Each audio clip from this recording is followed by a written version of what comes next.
News and വ്യൂസിലേക്ക് സ്വാഗതം. കേരളത്തിന് ഒന്നും നൽകാനില്ലെന്ന് ആവർത്തിച്ചുകൊണ്ടേയിരുന്ന കേന്ദ്ര സർക്കാർ നെല്ല് സംഭരണത്തിലെ കുടിശ്ശിക ഇനത്തിൽ കേരളത്തിന് നൽകിയത് 852 കോടി. ഇനി നൽകാനുള്ളത് 756 കോടി. കുടിശ്ശികയായി ഒന്നും നൽകാനില്ലായിരുന്നുവെങ്കിൽ അപ്പോൾ ഈ നൽകിയ 852 കോടി ഏതാണ്? നെല്ല് സംഭരണത്തിൽ കേന്ദ്രത്തിൽ നിന്നും കുടിശ്ശിക കിട്ടാനുണ്ടെന്ന് ആവർത്തിച്ചുകൊണ്ടിരുന്ന സംസ്ഥാന സർക്കാരിനെ ആക്രമിച്ചത് കേന്ദ്രം മാത്രമായിരുന്നില്ല, കേരളത്തിലെ പ്രതിപക്ഷം കൂടിയായിരുന്നു. കേരളം കണക്ക് കൊടുത്തില്ല എന്ന് പറഞ്ഞവർ ഇപ്പോൾ പറയുന്നു സാങ്കേതിക പിഴവ് മൂലമാണ് കുടിശ്ശിക തുകയിൽ വ്യക്തതയില്ലാത്തതെന്ന്. ഒന്നും നൽകാനില്ലെന്ന് പറഞ്ഞവർ ഓരോന്നായി നൽകുമ്പോൾ ഇത്രയും കാലം അർഹതപ്പെട്ട തുക പിടിച്ചുവെച്ച് കേരളത്തെ ശ്വാസം മുട്ടിച്ചത് എന്തിനാണ് എന്നുകൂടി പറയണ്ടേ? കേന്ദ്രത്തിന് കുട പിടിച്ച വി ഡി സതീശൻ അടക്കമുള്ള പ്രതിപക്ഷത്തെ നേതാക്കൾ ഇനിയെങ്കിലും കേരളം പറഞ്ഞത് അംഗീകരിക്കാൻ തയ്യാറാകുമോ?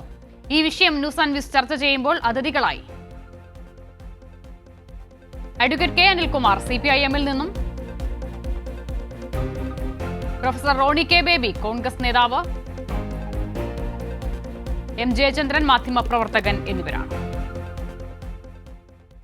ഇങ്ങനെയൊരു ചർച്ചയിൽ സ്വാഭാവികമായും കേന്ദ്രത്തിന്റെ വാദം കൂടി നമ്മൾ ഉൾപ്പെടുത്തേണ്ടതും കേൾക്കേണ്ടതുമാണ്. പക്ഷേ ഈ വിഷയത്തിൽ ചർച്ചയ്ക്ക് അതിഥികളെ അയക്കാൻ, ആളുകളെ അയക്കാൻ തയ്യാറല്ല എന്ന BJP-യുടെ വക്താക്കൾ അറിയിച്ചിട്ടുണ്ട്. അതുകൊണ്ട് BJP-യുടെ അതിഥികൾ ഇല്ലാതെയാണ് ഈ ചർച്ച മുന്നിലേക്ക് പോകുന്നത്. ആദ്യം ഞാൻ അനിൽകുമാറിലേക്ക് പോകുകയാണ്. അനിൽകുമാർ, സ്വാഭാവികമായും ഞാൻ തുടക്കത്തിൽ പറഞ്ഞതുപോലെ ഈ വിഷയത്തിൽ മറുപടി ഇല്ലാതാകുന്നത് കൊണ്ടാകണം ഒരുപക്ഷെ അതിഥികളെ പോലും ചർച്ചയ്ക്ക് വിടണ്ട എന്ന് കേന്ദ്രം തീരുമാനിക്കുന്നത്. നോക്കൂ, ഇപ്പോൾ നൽകിയിട്ടുള്ള 852 കോടി ഒന്നും നൽകാനില്ല എന്ന് ആവർത്തിക്കുന്നതിനിടയിലെ ഈ 852 കോടിയെ ഏത് പട്ടികയിലാണ് നമ്മൾ പെടുത്തേണ്ടത്?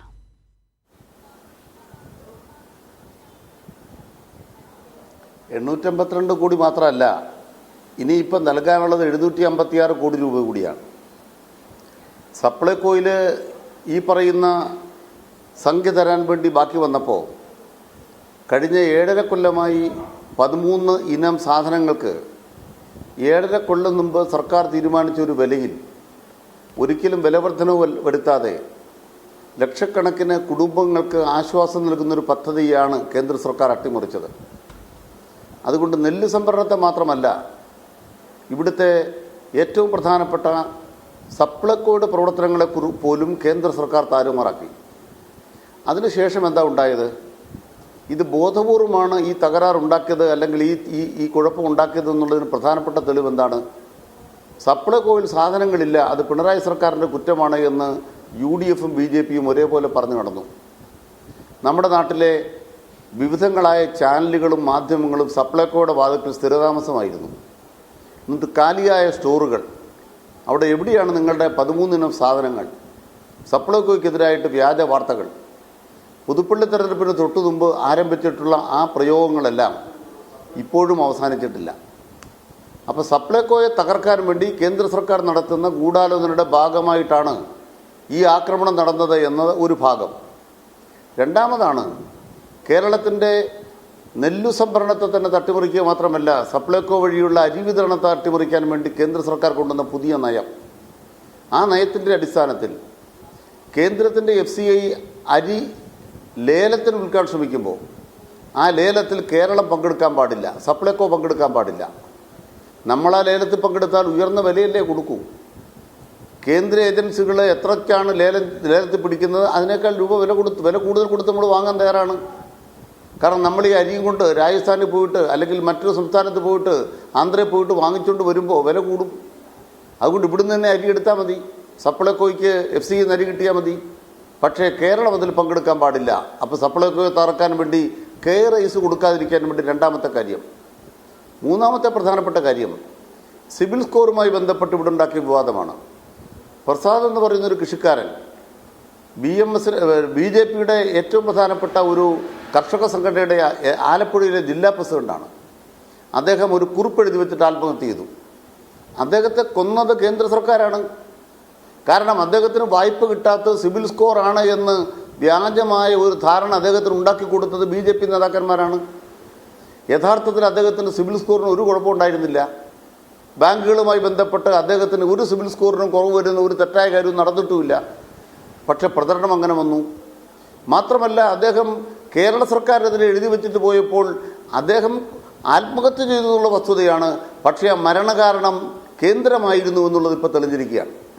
അതുകൊണ്ട് BJP-യുടെ നേതാക്കന്മാർ ചർച്ചയിൽ പങ്കെടുക്കുന്നില്ലെങ്കിലും ചമ്പക്കുളത്ത് പ്രസാദിൻ്റെ വീട്ടിൽ പോയിട്ട് ലോകത്തോട് വിളിച്ചു പറഞ്ഞ BJP നേതാക്കന്മാരുടെ ബൈറ്റ് എടുത്ത് കാണിച്ചാൽ നമുക്ക് യഥാർത്ഥത്തിൽ മനസ്സിലാകും എത്രത്തോളം വലിയ ഇരട്ടത്താപ്പാണ് BJP നടപ്പാക്കിക്കൊണ്ടിരിക്കുന്നത്. പിന്നെ ഇതിനെല്ലാം മകുടം ചാർത്തുന്ന ഒരു കേന്ദ്രമന്ത്രി ഉണ്ടല്ലോ, നിർമ്മല സീതാരാമൻ. കൊല്ലത്തെ MP ശ്രീ NK പ്രേമേന്ദ്രൻ പറയുന്നത് നിർമ്മല സീതാരാമൻ ഒന്ന് പ്രധാനമന്ത്രിയെ കാണണമെന്നാണ്. നിർമ്മല സീതാരാമൻ എന്താ ചെയ്തത്? കഴിഞ്ഞ നവംബർ മാസത്തിൽ കേരളത്തിൽ വന്ന് തിരുവനന്തപുരത്ത് ചാനലുകളെല്ലാം അവരുടെ പ്രസംഗം തീരാറായപ്പോൾ മൈക്ക് ഓഫ് ചെയ്യുന്നു, ക്യാമറ എടുത്ത് മാറ്റുന്നു. അപ്പോൾ നിർമ്മല സീതാരാമൻ വന്നിട്ട് പറയുകയാണ്, എല്ലാവരും ക്യാമറ വെക്കുക, എനിക്കൊരു കാര്യം പറയാനുണ്ട്. കേരളത്തിൻ്റെ കുടിശ്ശിക മുഴുവൻ കൊടുത്തു. ഞാൻ കൈരളിയോട് അപേക്ഷിക്കുന്നത് ആ ബൈറ്റ് ഒന്ന് കാണിക്കുക, ആ നാടകം ഒന്ന് കാണിക്കുക. നിർമ്മല സീതാരാമൻ്റെ നാടകം കാണിക്കുക. BJP-ക്കാരും ചർച്ചയ്ക്ക് വരണ്ട. ആ നാടകത്തിൽ എന്താ കാണിച്ചിരിക്കുന്നത്?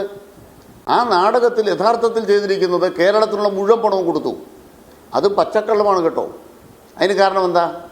നമ്മുടെ സാമൂഹ്യ സുരക്ഷാ പെൻഷനായി ഏതാണ്ട് 5 ലക്ഷം പേർക്ക് 200 രൂപയും 300 രൂപയും 500 രൂപയും പല നിലവാരത്തിലുള്ള വയസ്സ് നോക്കിയിട്ട് പല നിലവാരത്തിൽ കേരളത്തിൽ കേന്ദ്ര സർക്കാർ പെൻഷൻ തരുന്നുണ്ട്. അത് 39 മാസം കുടിശ്ശികയായിരുന്നു. 39 മാസത്തെ കുടിശ്ശിക കഴിഞ്ഞ ഒക്ടോബർ മാസത്തിൽ കേരളത്തിൽ റിലീസ് ചെയ്തു. അപ്പോഴും കഴിഞ്ഞ ജൂൺ 1 മുതൽ കുടിശ്ശികയാണ്. ഈ മാർച്ച് 31 വരെ ആകുമ്പോൾ ഇപ്പം എത്ര മാസമായി കുടിശ്ശിക? 9 മാസം ഇപ്പോൾ കുടിശ്ശിക. വിധവാ പെൻഷൻ, വാർദ്ധക്യകാല പെൻഷൻ, ഭിന്നശേഷിക്കാരുടെ പെൻഷൻ 200 രൂപ വെച്ച് ഈ കഴിഞ്ഞ 10 കൊല്ലത്തിനിടയ്ക്ക് അതിൽ 200 രൂപയിൽ നിന്ന് 1 രൂപ കൂട്ടിയില്ല. 200 രൂപ വെച്ചത് കുടിശ്ശിക. അതിപ്പോൾ 9 മാസം കുടിശ്ശിക. ആ നിർമ്മല സീതാരാമനാണ് എല്ലാവരും മൈക്ക് ഓൺ ചെയ്യുക, കേക്ക്. കേരളത്തിന് കുടിശ്ശികയില്ല എന്ന് പറയുന്നത്. നിർമ്മല സീതാരാമൻ എത്രത്തോളം വലിയ കള്ളത്തരം പറയുന്ന, വിശ്വസിക്കാൻ കഴിയാത്ത, ആരൂഢം വളഞ്ഞ ഇന്ത്യയുടെ ആ ആരൂഢത്തെ വളയ്ക്കുന്നതിന് നേതൃത്വം കൊടുത്ത ഒരു നിർമ്മല സീതാരാമനാണ് എന്ന് ആർക്കാ മനസ്സിലാകാത്തത്? ഇങ്ങനെ കേരളത്തെ കടന്നാക്രമിക്കുന്ന കേന്ദ്രമന്ത്രിമാർക്ക് കൈയടിച്ചു കൊടുക്കുന്ന, കേന്ദ്രത്തിലേക്ക് പോയി പാർലമെന്റിലേക്ക് പോയ UDF-ന്റെ MP-മാർ ജീവിച്ചിരിപ്പുണ്ടോ? ഓരോ UDF MP-മാരും പാർലമെന്റിൽ പോയി കേരളത്തെ ഒറ്റുകൊടുത്തപ്പോൾ ബൈബിളിലൊരു വാചകം ഞാൻ പറയാം, സത്യം നിങ്ങളെ സ്വതന്ത്രരാക്കും. സത്യം നിങ്ങളെ സ്വതന്ത്രരാക്കും എന്ന് പറഞ്ഞാൽ നിങ്ങൾക്കെതിരെ എത്ര കള്ളപ്രചരണം നടത്തിയാലും സത്യത്തിൻ്റെ മുഖം തെളിഞ്ഞു കഴിയുമ്പോൾ നിങ്ങൾക്ക് സ്വാതന്ത്ര്യം ലഭിക്കും. കേരളത്തിലെ പിണറായി സർക്കാരിന് ഈ തീരുമാനം വഴി സ്വാതന്ത്ര്യം ലഭിച്ചിരിക്കുന്നു. 2019 മുതൽ 5 കൊല്ലക്കാലമായി കേന്ദ്ര സർക്കാരിൻ്റെ കുടിശ്ശികയായി അവരുടെ സോഫ്റ്റ്വെയറിൻ്റെ പിഴവ് കൊണ്ട് നമ്മൾ ആവർത്തിച്ച് ആവശ്യപ്പെട്ടിട്ടും നിഷേധിച്ചിരുന്ന പണം 826 കോടി രൂപ, 852 കോടി രൂപ നമുക്ക് നൽകേണ്ടി വന്നു. തീർന്നില്ല, ഇനിയൊരു 756 കൂടി നൽകാനുണ്ട്. നിർമ്മല സീതാരാമനോട് പറയുന്നത്, നാണമെന്ന വികാരമുണ്ടെങ്കിൽ ഈ പണം തന്നിട്ട് വർത്താനം പറയാം. കേന്ദ്രത്തിന് വല്ല കണക്കിലും സംശയമുണ്ടോ? ഒരു 10% പൈസ നിങ്ങൾ പിടിച്ചു വെക്ക്. നമ്മൾ പാകിസ്ഥാനിലെ സംസ്ഥാനമല്ലോ കേരളം, ഇന്ത്യയിലെ സംസ്ഥാനം തന്നെയല്ലേ. കണക്ക് പറയാൻ വേണമെങ്കിൽ ഇനിയും സമയമുണ്ടല്ലോ. അതുകൊണ്ട് 10% നീക്കി വെച്ചിട്ട് 752 കോടി രൂപയിൽ ബാക്കി രൂപ ഉടൻ നൽകണം. അത് കേരളത്തിൻ്റെ അവകാശമാണ്. ഇതുപോലെ കുടിശ്ശികയുള്ള വേറെ ഇനങ്ങളുണ്ടത്, വേറെ ഞാൻ പറയാം. അതുകൊണ്ട് തന്നെ ഇവിടെ തുറന്നു കാട്ടപ്പെടുന്നത് കേന്ദ്ര സർക്കാരാണ്, തുറന്നു കാട്ടപ്പെടുന്നത് കേരളത്തിലെ UDF ആണ്, കേരളത്തിൽ നിന്ന് പോയ UDF-ന്റെ MP-മാരാണ്. കേരളത്തിന് വേണ്ടി ശബ്ദിക്കാത്ത മുഴുവൻ MP-മാരും തുറന്നു കാട്ടപ്പെട്ടിരിക്കുന്ന സത്യത്തിന്റെ മുഖമാണ് ഈ ഇതുവഴി തുറന്നു കിട്ടിയിരിക്കുന്നത്. അതെ, പ്രൊഫസർ റോണി കെ ബേബി, നോക്കൂ, ഇപ്പോൾ 852 കോടി നൽകി കഴിഞ്ഞിട്ടുണ്ട്. ആ ഇനത്തിൽ തന്നെ 756 കോടി കൂടി നൽകാനുണ്ടെന്ന് കേന്ദ്രം സമ്മതിക്കുന്നുമുണ്ട്. ശ്രീ അനിൽകുമാർ ഇപ്പോൾ പറഞ്ഞതുപോലെ നിർമ്മല സീതാരാമൻ കേരളത്തിൽ വന്ന് നടത്തിയ പ്രസ്താവന ഉൾപ്പെടെ അത് ഓൺ ചെയ്ത് സംസാരിച്ചവരാണ് കേരളത്തിലെ പ്രതിപക്ഷ നേതാവും മറ്റു കോൺഗ്രസുകാരും. ഈ നെല്ല് സംഭരണ ഇനത്തിൽ പോലും 1 പൈസയും നൽകാനില്ല എന്ന് പറഞ്ഞത് കേരളത്തിലെ KPCC അധ്യക്ഷൻ കൂടിയാണ്. പക്ഷെ ഇപ്പോൾ അത് ഉണ്ട് എന്ന് കേന്ദ്രം തന്നെ അംഗീകരിക്കുന്നുണ്ട്. അപ്പോൾ കേരളം കള്ളം പറയുന്നു, കേരളം കണക്കുകൾ കൊടുക്കുന്നില്ല എന്ന് പറഞ്ഞ പ്രതിപക്ഷം തിരുത്താൻ തയ്യാറാകുമോ? ഇവിടെ എൻ്റെ മാന്യ സുഹൃത്ത് പ്രിയപ്പെട്ട ശ്രീ അനിൽകുമാർ പറഞ്ഞു, സത്യം നിങ്ങളെ സ്വതന്ത്രരാക്കും. അതുപോലെ തന്നെ അതുമായി ബന്ധപ്പെട്ട് ഒരു പരാമർശം കൂടിയുണ്ട്. അസത്യത്തിന്റെ കൂടെ അന്തി ഉറങ്ങുന്ന വെപ്പാട്ടിയാണ് ചരിത്രം എന്ന് ഗലീലിയോ പറഞ്ഞിട്ടുണ്ട്. ഇവിടെ CPM ആവർത്തിച്ചുകൊണ്ടിരിക്കുന്ന ഒരു നരേറ്റീവ് എന്ന് പറയുന്നത് ഈ അസത്യത്തെ ഇങ്ങനെ വെള്ളപൂശി അത് സത്യമാണെന്ന് വരുത്തി തീർക്കുക. എന്താണ് ഈ നെല്ല് സംഭരണത്തില് യഥാർത്ഥത്തിൽ സംഭവിച്ചത്? ഈ നെല്ല് സംഭരണവുമായി ബന്ധപ്പെട്ട് ഇന്ന് അനുവദിച്ച 864 കോടി രൂപയുടെ ഒരു യഥാർത്ഥ വസ്തുത നമ്മൾ പരിശോധിച്ചു കഴിഞ്ഞാൽ എന്താ അതിൻ്റെ അകത്ത് യഥാർത്ഥം സംഭവിച്ചത്? ഇന്ന് കേന്ദ്ര സർക്കാർ ഏതെങ്കിലും പ്രസ് റിലീസ് നൽകിയിട്ടുണ്ടോ, ഞങ്ങൾക്ക് സോഫ്റ്റ്വെയറിൽ തെറ്റുപറ്റിപ്പോയി, അല്ലെങ്കിൽ ഞങ്ങൾ കണക്കുകൂട്ടിയിൽ തെറ്റുപറ്റിപ്പോയി എന്ന്? എന്താ ഇവിടെ യഥാർത്ഥത്തിൽ സംഭവിച്ചത്? എല്ലാ വർഷവും മാർച്ച് മാസമാണ് നെല്ല് സംഭരണവുമായി ബന്ധപ്പെട്ട് ഉള്ള തുക കേന്ദ്ര സർക്കാർ അനുവദിക്കുന്നത്. ഞാൻ അതിന്റെ കണക്കുകൾ പറയാം. 2023 മാർച്ചിലാണ് 378 കോടി രൂപ അനുവദിച്ചത്. അന്ന് സംസ്ഥാന സർക്കാർ കേന്ദ്രത്തോട് ആവശ്യപ്പെട്ടു, ഞങ്ങൾക്ക് ഒരു കുറച്ച് പണം കൂടി അഡ്വാൻസ് ചെയ്ത് തരണം. നെല്ല് സംഭരണവുമായി ബന്ധപ്പെട്ട് ഞങ്ങൾക്ക് 100 കോടി രൂപ അഡ്വാൻസ് ചെയ്യണം. കാരണം കേരളം ഒരു വലിയ സാമ്പത്തിക പ്രതിസന്ധിയിലൂടെ കടന്നു പോവുകയാണ്. നെല്ല് സംഭരണത്തിന് വേണ്ടി സപ്ലൈകോയ്ക്ക് കൊടുക്കുവാനായിട്ടുള്ള പണം ഞങ്ങൾക്കില്ല. അതുകൊണ്ട് കേന്ദ്ര സർക്കാർ അഡ്വാൻസ് ചെയ്യണം.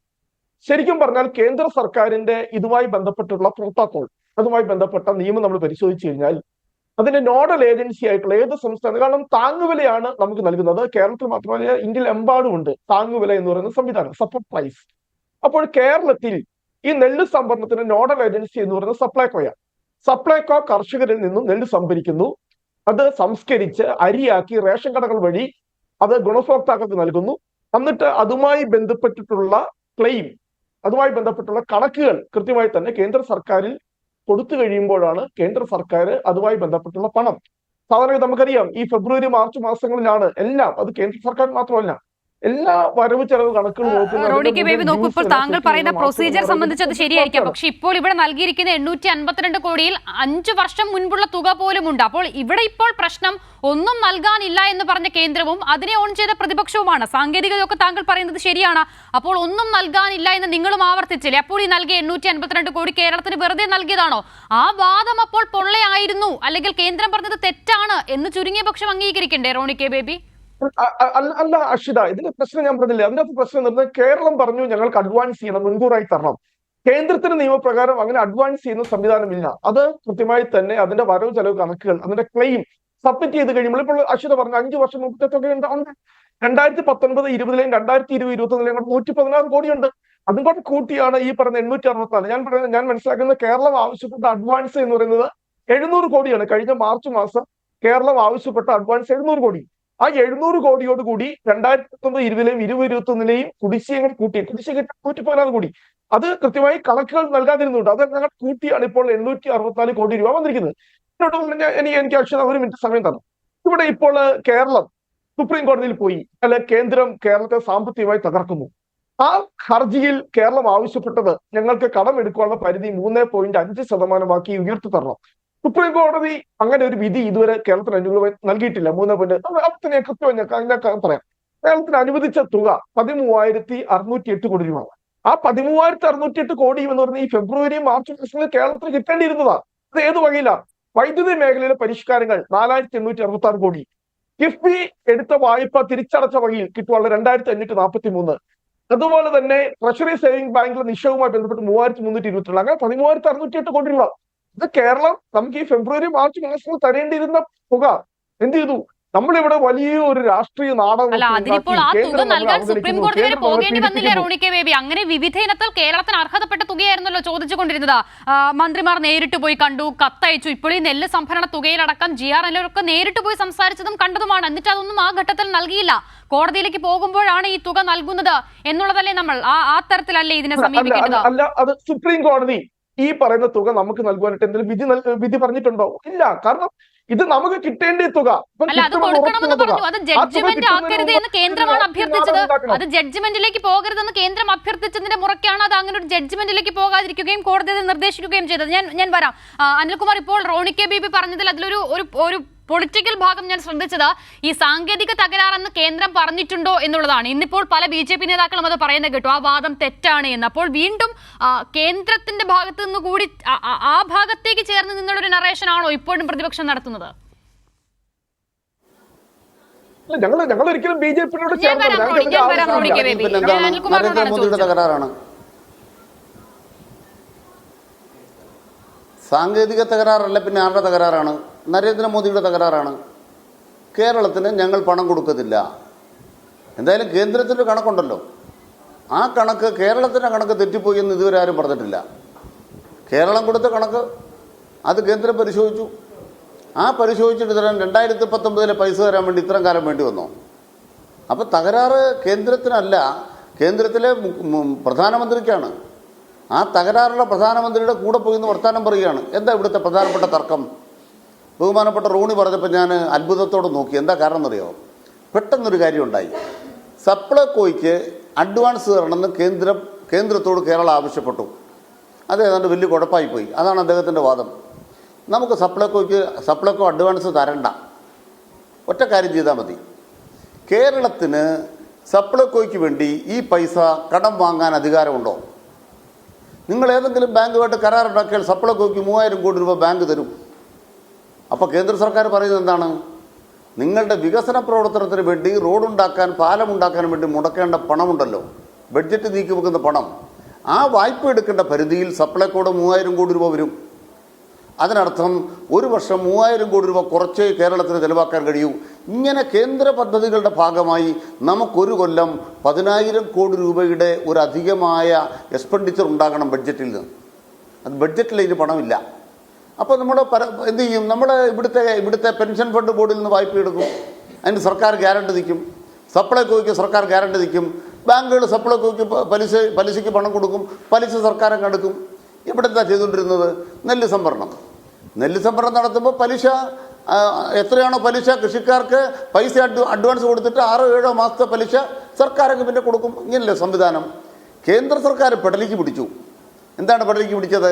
നിങ്ങൾക്ക് കടം വാങ്ങാൻ 3.5% അധികാരം ഉണ്ടെങ്കിലും നിങ്ങളുടെ 3.5% അധികാരത്തെ ഞങ്ങൾ വെട്ടി പുതിയൊരു കണക്കുണ്ടാക്കും. ആ കണക്കുണ്ടാക്കിയതിനെതിരെയാണ് സുപ്രീം കോടതി കേസ്. അങ്ങനെ നമുക്ക് അർഹതപ്പെട്ട 3.5% നിന്ന് കുറവ് വരുത്താൻ അധികാരമുണ്ടോ എന്നുള്ളതാണ് ചോദ്യം. ഇവിടെ മറന്നു പോകരുതൊരു കാര്യമുണ്ട് കേട്ടോ. നെല്ല് എടുക്കാനുള്ള മുഴുവൻ പൈസ കേന്ദ്രം തരുന്നില്ല. പ്രിയപ്പെട്ട ശ്രീ റോണിയോട് പറയുകയാണ്, 28 രൂപ 20 പൈസയ്ക്കാണ് കേരളത്തിൽ നെല്ലെടുക്കുന്നത്.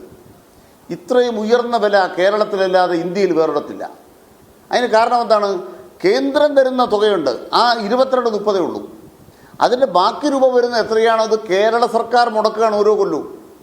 അതിന് സംസ്ഥാന ബഡ്ജറ്റ് പൈസയുണ്ട്. സംസ്ഥാന ബഡ്ജറ്റിൽ നിന്ന് സപ്ലൈകോയ്ക്ക് അതാത് കൊല്ലം കൊടുത്തിട്ടുണ്ട്. നിങ്ങൾ പറഞ്ഞു സപ്ലൈകോയിൽ നിന്ന് അതാത് കൊല്ലം കൊടുത്തിട്ടില്ല എന്ന്. കേന്ദ്രം എന്താ ചെയ്യേണ്ടത്? കേന്ദ്രം ഒന്നാമത് ചെയ്യേണ്ടത് ഒരു കൊല്ലം എടുക്കുന്ന നെല്ല് എത്രയാണോ ആ നെല്ലിന് കേന്ദ്രം തരേണ്ട പണം എത്രയാണോ ആ പണത്തിന് പകരം വായ്പ എടുക്കാൻ സപ്ലൈകോ അനുവദിക്കുക. അതിൻ്റെ ഗ്യാരണ്ടി കേന്ദ്ര സർക്കാർ നിന്നോ ഇല്ല സംസ്ഥാന സർക്കാർ നിന്നോ സംസ്ഥാന സർക്കാരിൻ്റെ ആ ഗ്യാരണ്ടിയിൽ അല്ലെങ്കിൽ വായ്പാ ബാധ്യത പെടുത്തരുത്, ഇത്ര നമ്മൾ അവകാശപ്പെടുന്നുള്ളൂ. അതെന്താ സമ്മതിക്കാത്തത്? നിങ്ങളൊരു ഭാഗത്ത് വായ്പ എടുക്കരുതെന്ന് പെടലിക്ക് പിടിക്കുന്നു, എന്നിട്ടോ റോഡ് തന്നെ വളരെ ന്യായസ്ഥനായിട്ട് പറയുകയാണ് മാർച്ച് മാസത്തിലേക്ക് കാശ് കിട്ടും. അപ്പോൾ എന്താണ് കുഴപ്പം? ഏപ്രിൽ മാസത്തിൽ നമ്മൾ നെല്ലെടുത്താൽ അടുത്ത മാർച്ച് പണം കൊടുത്താൽ മതിയോ? ഏപ്രിൽ മാസം നെല്ലെടുത്താൽ അടുത്ത മെയ് മാസത്തിലെങ്കിലും പണം കൊടുക്കട്ടെ, വരമ്പത്ത് നെല്ലിന് വില കൊടുക്കട്ടെ.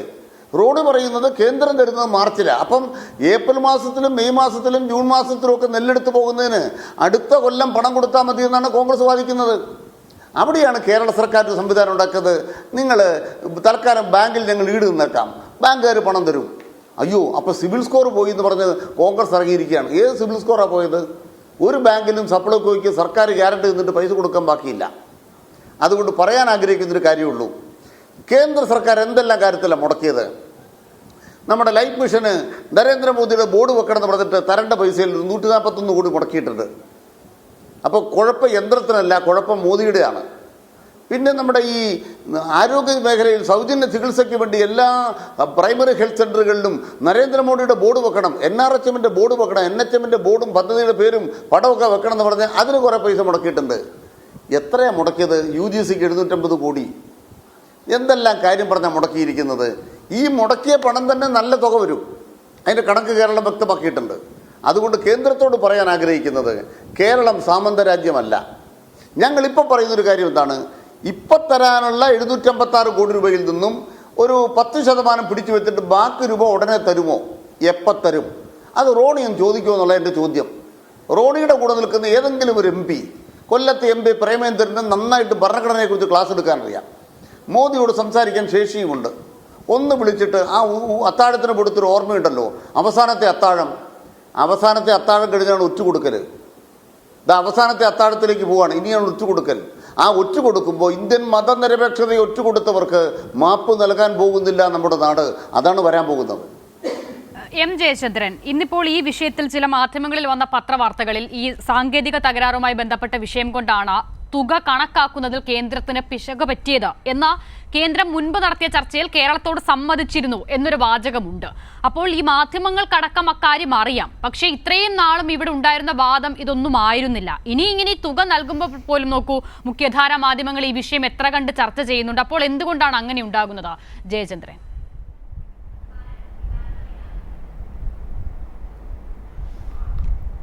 അസിത, ഇതൊരു സങ്കീർണമായ പ്രശ്നമാക്കി മാറ്റിയത് പിന്നെ മാധ്യമങ്ങളുടെ സഹായത്തോടു കൂടി ഇവിടുത്തെ പ്രതിപക്ഷമാണ്. അതിൻ്റെ ഈ ഉള്ളുകള്ളികൾ എന്താണ് എന്നുള്ളത് അറിയാൻ വയ്യാതെയാണോ ശ്രീ റോണി കെ ബേബി സംസാരിച്ചത് എന്നെനിക്ക് സംശയമുണ്ട്. അല്ലെങ്കിൽ ബോധപൂർവം അദ്ദേഹം തെറ്റിദ്ധരിപ്പിക്കുകയാണ്, കോൺഗ്രസ് സ്ഥിരം ചെയ്യുന്ന രീതിയിൽ തന്നെ. കാരണം ഇതിൻ്റെ ചുരുക്കി പറഞ്ഞാൽ ഈ പദ്ധതി എന്ന് പറയുന്നത്, നെല്ല് സംഭരണ പദ്ധതി എന്ന് പറയുന്നത് 20 രൂപ 40 പൈസയാണ് 1 കിലോ നെല്ലിന് കേന്ദ്ര സർക്കാർ നമുക്ക് തരുന്നത്. 20 രൂപ 40 പൈസ. 7 രൂപ 80 പൈസ സംസ്ഥാന സർക്കാർ ഇതിന് നൽകുന്ന പ്രോത്സാഹനമാണ്, ബോണസാണ്. അങ്ങനെയാണ് 28 രൂപ 20 പൈസ 1 കിലോ നെല്ലിന് കർഷകന് ലഭിക്കുന്നത്. ഈ പണം കൊടുക്കേണ്ടത് ആരാണ്? 20 രൂപ 40 പൈസ കൊടുക്കേണ്ടത് ആരാണ്? അവിടെയല്ലേ ഈ കണ്ണടച്ചിരുട്ടാക്കുന്നത്.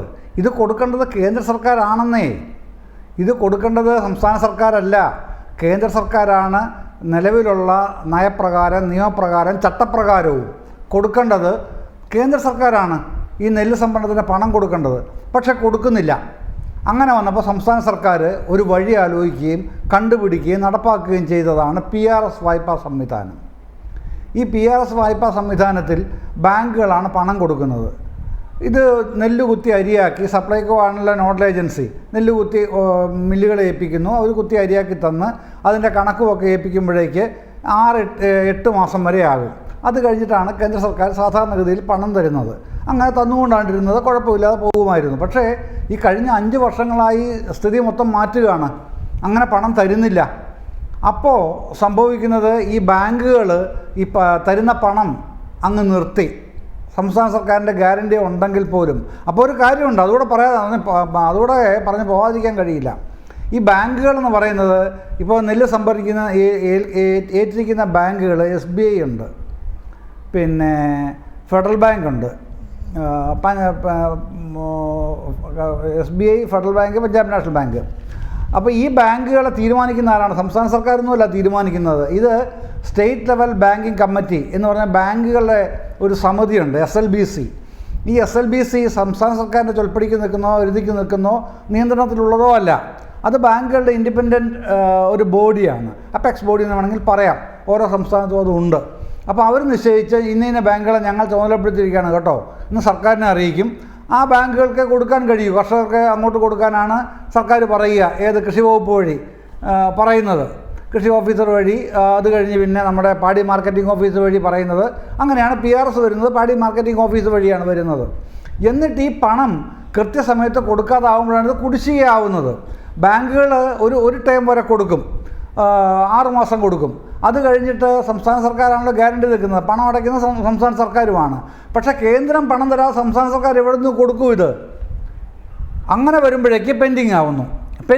അങ്ങനെ ഡ്യൂസ് നിരന്തരം വരുന്നു, പെരുകുന്നു, കുടിശ്ശിക പെരുകുന്നു. ഈ കുടിശ്ശിക പെരുകി കിടക്കുന്നതാണല്ലോ ഇപ്പോൾ പുറത്തു വരുന്നത്. എന്നിട്ട് ഇപ്പോൾ പറയുന്നത് എന്താണ്? അസദ് മുമ്പേ ചോദിച്ചതുപോലെ ചില മാധ്യമങ്ങൾ പറയുന്നു സാങ്കേതിക പിഴവാണത്രേ. സാങ്കേതിക പിഴവാണോ 2019 2024 വരെയുള്ളത്? ബുദ്ധിമാന്ദ്യമുള്ളവരോട് പോയി പറയാം, അവർ വിശ്വസിക്കും, കൃഷിക്കാർ വിശ്വസിക്കില്ല. കാര്യം അവർ കൃഷിയിൽ പിന്നെ പണമല്ല വിതയ്ക്കുന്നത്, നെല്ലാണ് വിതയ്ക്കുന്നത്, വിത്താണ് വിതയ്ക്കുന്നത്. ആ വിത്ത് വിതച്ചിട്ട് അന്തസ്സോടെ സംസ്ഥാന സർക്കാർ അതിന് സംവിധാനം ഉണ്ടാക്കിയിട്ട് അത് മര്യാദയ്ക്ക് പോയിക്കൊണ്ടിരുന്ന സംവിധാനത്തെ തകർത്ത്, കേന്ദ്രം ബോധപൂർവ്വം ഇടപെട്ട് തകർത്ത്, കുടിശ്ശിക വരുത്തി, ബാങ്കുകൾക്ക് പ്രതിസന്ധി സൃഷ്ടിച്ച് സംസ്ഥാന സർക്കാരിനെ സമ്മർദ്ദത്തിലാക്കി നാട് മുഴുവൻ തെറി പറയിപ്പിക്കുകയാണ്. ആരെ? സംസ്ഥാന സർക്കാരിനെ. സർക്കാരിൻ്റെ പിടിപ്പുകേടാണത്രേ. കേന്ദ്രം കൊടുക്കാനുള്ള പണത്തിൻ്റെ കണക്ക് പറയണ്ടേ പ്രതിപക്ഷമേ എന്ന് ചോദിച്ചാൽ മറുപടിയില്ല. എന്തുകൊണ്ട് കേന്ദ്രത്തിനോട് ചോദിക്കുന്നില്ല കോൺഗ്രസ്സേ? ചോദിച്ചാൽ മറുപടിയില്ല. ഇതെല്ലാം പിണറായി വിജയൻ്റെ കുഴപ്പമാണ്, പിന്നെ സാമ്പത്തിക മിസ്മാനേജ്മെൻറ്റിൻ്റെ കുഴപ്പമാണ്. ഇങ്ങനെ ചീട്ടുകൊട്ടാരമാണ് കെട്ടിപ്പൊക്കിയിരുന്നത്. ആ കെട്ടിപ്പൊക്കിയ ചീട്ടുകൊട്ടാരമാണ് ഒറ്റ ദിവസം കൊണ്ട് പിന്നെ അടിമുടി അടപടലെ തകർന്നടിയുന്നത്. എങ്ങനെ? 2019 കുടിശ്ശികയും കൊണ്ട് അനുവദിക്കുകയാണല്ലോ അതിൻ്റെ ഒരു ഭാഗം. ഇനി ബാക്കി പിന്നാലെ തരാം. ഇത് തന്നെയാണ് കളി. ഈ കളി പിന്നെ ഇവിടെ ചിലവാകാത്തത് എന്താണെന്നറിയോ? സംസ്ഥാന സർക്കാരിൻ്റെ ഇടപെടൽ കൊണ്ടാണ്. ഉത്തരേന്ത്യയിൽ കർഷക സമരം ഉണ്ടായത് എന്തുകൊണ്ടാണ്? അവിടെ ഇതുപോലെ തന്നെ ഇതുപോലെ തന്നെ കേന്ദ്രം കൊടുക്കേണ്ട പണം കൃത്യസമയത്ത് കൊടുക്കാത്തതുകൊണ്ടാണ് കർഷക സംഘടനകൾ നിരന്തരമായ സമരത്തിലേക്ക് വന്നത്. അത് കോൺഗ്രസിന് അറിയില്ല എന്നുണ്ടോ? ഇടതുപക്ഷ സംഘടനകൾക്കറിയാം. ഈ സംഭവം, ഈ സമരം, രാജ്യത്തെ സമരമായി മാറിയത് ഇടതുപക്ഷ സംഘടനകളുടെ ഇടപെടൽ കൊണ്ടാണെന്ന് അടുത്തിടെ പറഞ്ഞത് ആരാണ്? ജയറാം രമേശാണ് കേട്ടോ. അദ്ദേഹം കോൺഗ്രസ് ഇടതുപക്ഷക്കാരനല്ലല്ലോ. അത് ഇടതുപക്ഷത്തിൻ്റെ ഇടപെടലാണ് അതിൻ്റെ കാരണം അദ്ദേഹമാണ് പരസ്യമായി പറഞ്ഞത്. അവിടെയും പ്രശ്നം ഇതാണ്. തറവില എന്ന് പറയുന്ന സാധനം അത് കൊടുക്കാൻ തയ്യാറാവുന്നില്ല. കേന്ദ്രം കൃത്യമായ സംഭരണത്തിന് തയ്യാറാവുന്നില്ല. ഇവിടെ അങ്ങനെയല്ല. ഇവിടെ സർക്കാർ തന്നെ ഇടപെട്ട് സംഭരിക്കാൻ സംവിധാനം ഒരുക്കുകയും ബാങ്കുകളുടെ കൺസോർഷ്യത്തിൽ നിന്ന് ഈ സംവിധാനം ഉണ്ടാക്കുകയുമാണ് ചെയ്തത്. അത് കൊടുത്ത് SLBC തയ്യാറായി. പിന്നെ പക്ഷേ കേന്ദ്രത്തിൻ്റെ ഇടപെടലിലാണല്ലോ, റിസർവ് ബാങ്കിൻ്റെ കീഴിലാണല്ലോ ബാങ്കുകളെല്ലാം പ്രവർത്തിക്കുന്നത്. അപ്പോൾ ഒരു നിർദ്ദേശം ഇങ്ങോട്ട് വന്നാൽ, കേന്ദ്രത്തിൻ്റെ ധനമന്ത്രാലയത്തിൽ നിന്നോ ഒക്കെ ഒരു നിർദ്ദേശം വന്നാൽ സ്വാഭാവികമായും അനുസരിക്കുന്ന സ്ഥിതി ഉണ്ടാകും ബന്ധപ്പെട്ട ബാങ്കുകളുടെ നേതൃത്വത്തിന്. അതൊക്കെ എല്ലാവർക്കും അറിയുന്ന കാര്യമാണ്. ഞാൻ ആ വിഷയത്തിലേക്ക് കൂടുതലായിട്ട് പോകാൻ സമയമില്ലാത്തതുകൊണ്ട് പോകാത്തതാണ്, അറിയാത്തത് കൊണ്ടല്ല കേട്ടോ. കൃത്യമായി അതിൻ്റെ ഭാഗങ്ങൾ അറിഞ്ഞുകൊണ്ട് തന്നെയാണ് ഇരിക്കുന്നത്. നമുക്ക് രാഷ്ട്രീയ നേതാക്കൾക്ക് അറിയാത്തതൊന്നും അല്ലെന്ന് ഇക്കാര്യങ്ങളൊക്കെ. ഇത് കോൺഗ്രസ്സിന് രാഷ്ട്രീയ നേട്ടത്തിനായിട്ട് ഉപയോഗിക്കുകയാണ്. എങ്ങനെയാണ് ഉപയോഗിക്കുന്നത്? ഈ സിബിൽ സ്കോറിൻ്റെ കാര്യം പറഞ്ഞ്, ഇവിടെ സിബിൽ സ്കോറിൻ്റെ ഒന്നും കാര്യം ഇഷ്യൂ വരേണ്ട ഒരു പ്രശ്നവുമില്ല എന്ന്. സിബിൽ സ്കോർ എന്തിനാണ് ഇതിൻ്റെ അകത്ത്? കേന്ദ്രം കൊടുക്കാനുള്ള പണം അവധി വെക്കാതെ കൃത്യമായി ഈ 6 മാസം, ഇപ്പോൾ ശ്രീ റോണി കെ ബേബി പറഞ്ഞ 6 മാസം വെച്ചോളൂ, ആ കണക്ക് തന്നെ വെച്ചോളൂ താങ്കൾ. 6 മാസം വേണ്ട, 8 മാസം വെക്കൂ. 8 മാസം കഴിയുമ്പോൾ കൊടുക്കണ്ടേ? എന്തിനാണ് കുടിശ്ശിക ഇടുന്നത്? ആ കുടിശ്ശിക ഇടുന്നതുകൊണ്ടാണല്ലോ ഈ പ്രശ്നം വരുന്നത്. അതുകൊണ്ടാണല്ലോ ബാങ്കുകൾ വീണ്ടും പണം കൊടുക്കാത്തത്. അതിനാണ് ചോദ്യം ഉയരേണ്ടത്. മറുപടി ബാങ്കുകൾ തരേണ്ടതല്ല, ഇവിടെ കേന്ദ്ര സർക്കാരാണ് തരേണ്ടത്. അപ്പോൾ ബാങ്കുകൾ സ്വല്പം ഒന്ന് പുറകോട്ട് ചവിട്ടും. ആ ചവിട്ടിപ്പിടുത്തമാണ് നമ്മൾ കണ്ടത്. അതാണ് പ്രസാദിൻ്റെ ആത്മഹത്യയിൽ, തകഴിയിലെ കുന്നുമേലെ പ്രസാദിൻ്റെ ആത്മഹത്യയിൽ കണ്ടത് അതാണ്. അതിന് പകരം അത് പറയാതെ ഇത്തരം കാര്യങ്ങൾ രാഷ്ട്രീയ താല്പര്യം വെച്ച് മാത്രം ഇക്കാര്യത്തിനെ വിശകലനം ചെയ്യുന്ന ആ രീതി കർഷക വിരുദ്ധം എന്ന് മാത്രം പറഞ്ഞാൽ അങ്ങനെ ഒതുക്കാൻ കഴിയുന്നതല്ല. കേരള വിരുദ്ധം എന്ന് തന്നെ അടിവരയിട്ട് പറയേണ്ട നടപടിയാണ് ഈ നെല്ല് സംഭരണവുമായി ബന്ധപ്പെട്ട കാര്യത്തിൽ 2019-24 ഇതുവരെ സംഭവിച്ചുകൊണ്ടിരുന്ന കാര്യം ഇപ്പൊ പുറത്ത് വന്നിരിക്കുന്ന കാര്യവും. PRSുമായി ബന്ധപ്പെട്ട വിഷയം ഏറ്റവും കൂടുതൽ ഒരുപക്ഷെ ചർച്ച ചെയ്തത് പ്രസാദിന്റെ ആത്മഹത്യയുമായി ബന്ധപ്പെട്ടാണ്. ഇവിടെ ഇപ്പോൾ എല്ലാവരും വിശദീകരിക്കുന്നത് പോലെ കേന്ദ്രം പണം നൽകാൻ വൈകുന്നത് കൊണ്ട് ആ വൈകൽ കർഷകനുണ്ടാകരുത് എന്നുള്ള കണ്ടെത്തലിലാണല്ലോ, അല്ലെങ്കിൽ അങ്ങനെ ഒരു കണക്കുകൂട്ടലിലാണ് ഈ PRS എന്ന് പറയുന്ന ഒരു സംവിധാനം തന്നെ സംസ്ഥാന സർക്കാർ കൊണ്ടുവരുന്നത്. ആ വായ്പ അടയ്ക്കാൻ കർഷകനോട് സംസ്ഥാനം പറഞ്ഞിട്ടുമില്ലല്ലോ റോണി കെ ബേബി. ഇവിടുത്തെ യഥാർത്ഥ പ്രശ്നം എന്താ? ഇന്ത്യയില് നെല്ല് ഉൾപ്പെടെ, ഗോതമ്പ് ഉൾപ്പെടെ, പയർവർഗ്ഗങ്ങൾ ഉൾപ്പെടെ, എണ്ണ വർഗ്ഗങ്ങൾ ഉൾപ്പെടെ ഏകദേശം 23ഓളം ഇനങ്ങൾക്കാണ് സപ്പോർട്ട് പ്രൈസ് കേന്ദ്രം നൽകുന്നത്. അത് ഏകദേശം 1,50,000 കോടി വരും ഒരു വർഷം. ഇപ്പോൾ കർഷക സംഘടനകൾ ഉത്തരേന്ത്യയിൽ നടത്തുന്ന സമരം എന്തിനാണെന്നറിയോ? ഇതിന് നിയമപരമായ സംരക്ഷണം വേണം. ഈ മിനിമം സപ്പോർട്ട് പ്രൈസ് MSP അതിന് ലീഗൽ പ്രൊട്ടക്ഷൻ, നിയമപരമായ പ്രൊട്ടക്ഷൻ നൽകണം. കേന്ദ്ര ഗവൺമെന്റ് ആ ഒരു നിയമപരമായ പ്രൊട്ടക്ഷൻ നൽകാൻ തയ്യാറല്ല. അതാണ് കർഷക സമരത്തിന്റെ അടിസ്ഥാനപരമായ കാരണം എന്ന് പറയുന്നത്. ഇവിടുത്തെ നമ്മൾക്കറിയാം ഇപ്പോൾ ഈ വിഷയത്തിന്റെ യഥാർത്ഥ കാതൽ എന്താ? നമ്മൾ ചർച്ച ആരംഭിച്ചപ്പോൾ തുടങ്ങിയത് കേന്ദ്രത്തിൽ നമ്മൾ പിടിച്ചു മേടിച്ചു, ഫൈറ്റ് ചെയ്ത് മേടിച്ചു, കേന്ദ്രം നമ്മളെ വല്ലാണ്ട് ചവിട്ടി മെതിച്ചു, അവഗണിക്കുന്നു, വേട്ടയാടുന്നു. പക്ഷെ ഇപ്പൊ ചർച്ച എത്തി നിൽക്കുന്നത് അതിന്റെ സാങ്കേതികത്വങ്ങളിലൂടെയൊക്കെ നമ്മൾ കടന്നുപോയി. അത് ആര് ഈ ബാങ്കുകൾക്ക് ഗ്യാരണ്ടി നൽകും തുടങ്ങിയ വിഷയങ്ങളിലേക്കൊക്കെ നമ്മൾ കടന്നു പോവുകയാണ്. അത് യഥാർത്ഥ വസ്തുത എന്താണെന്നറിയോ? കേരളത്തിന്റെ സാമ്പത്തിക പ്രതിസന്ധിയാണ് ഇതിന്റെ യഥാർത്ഥ വിഷയം.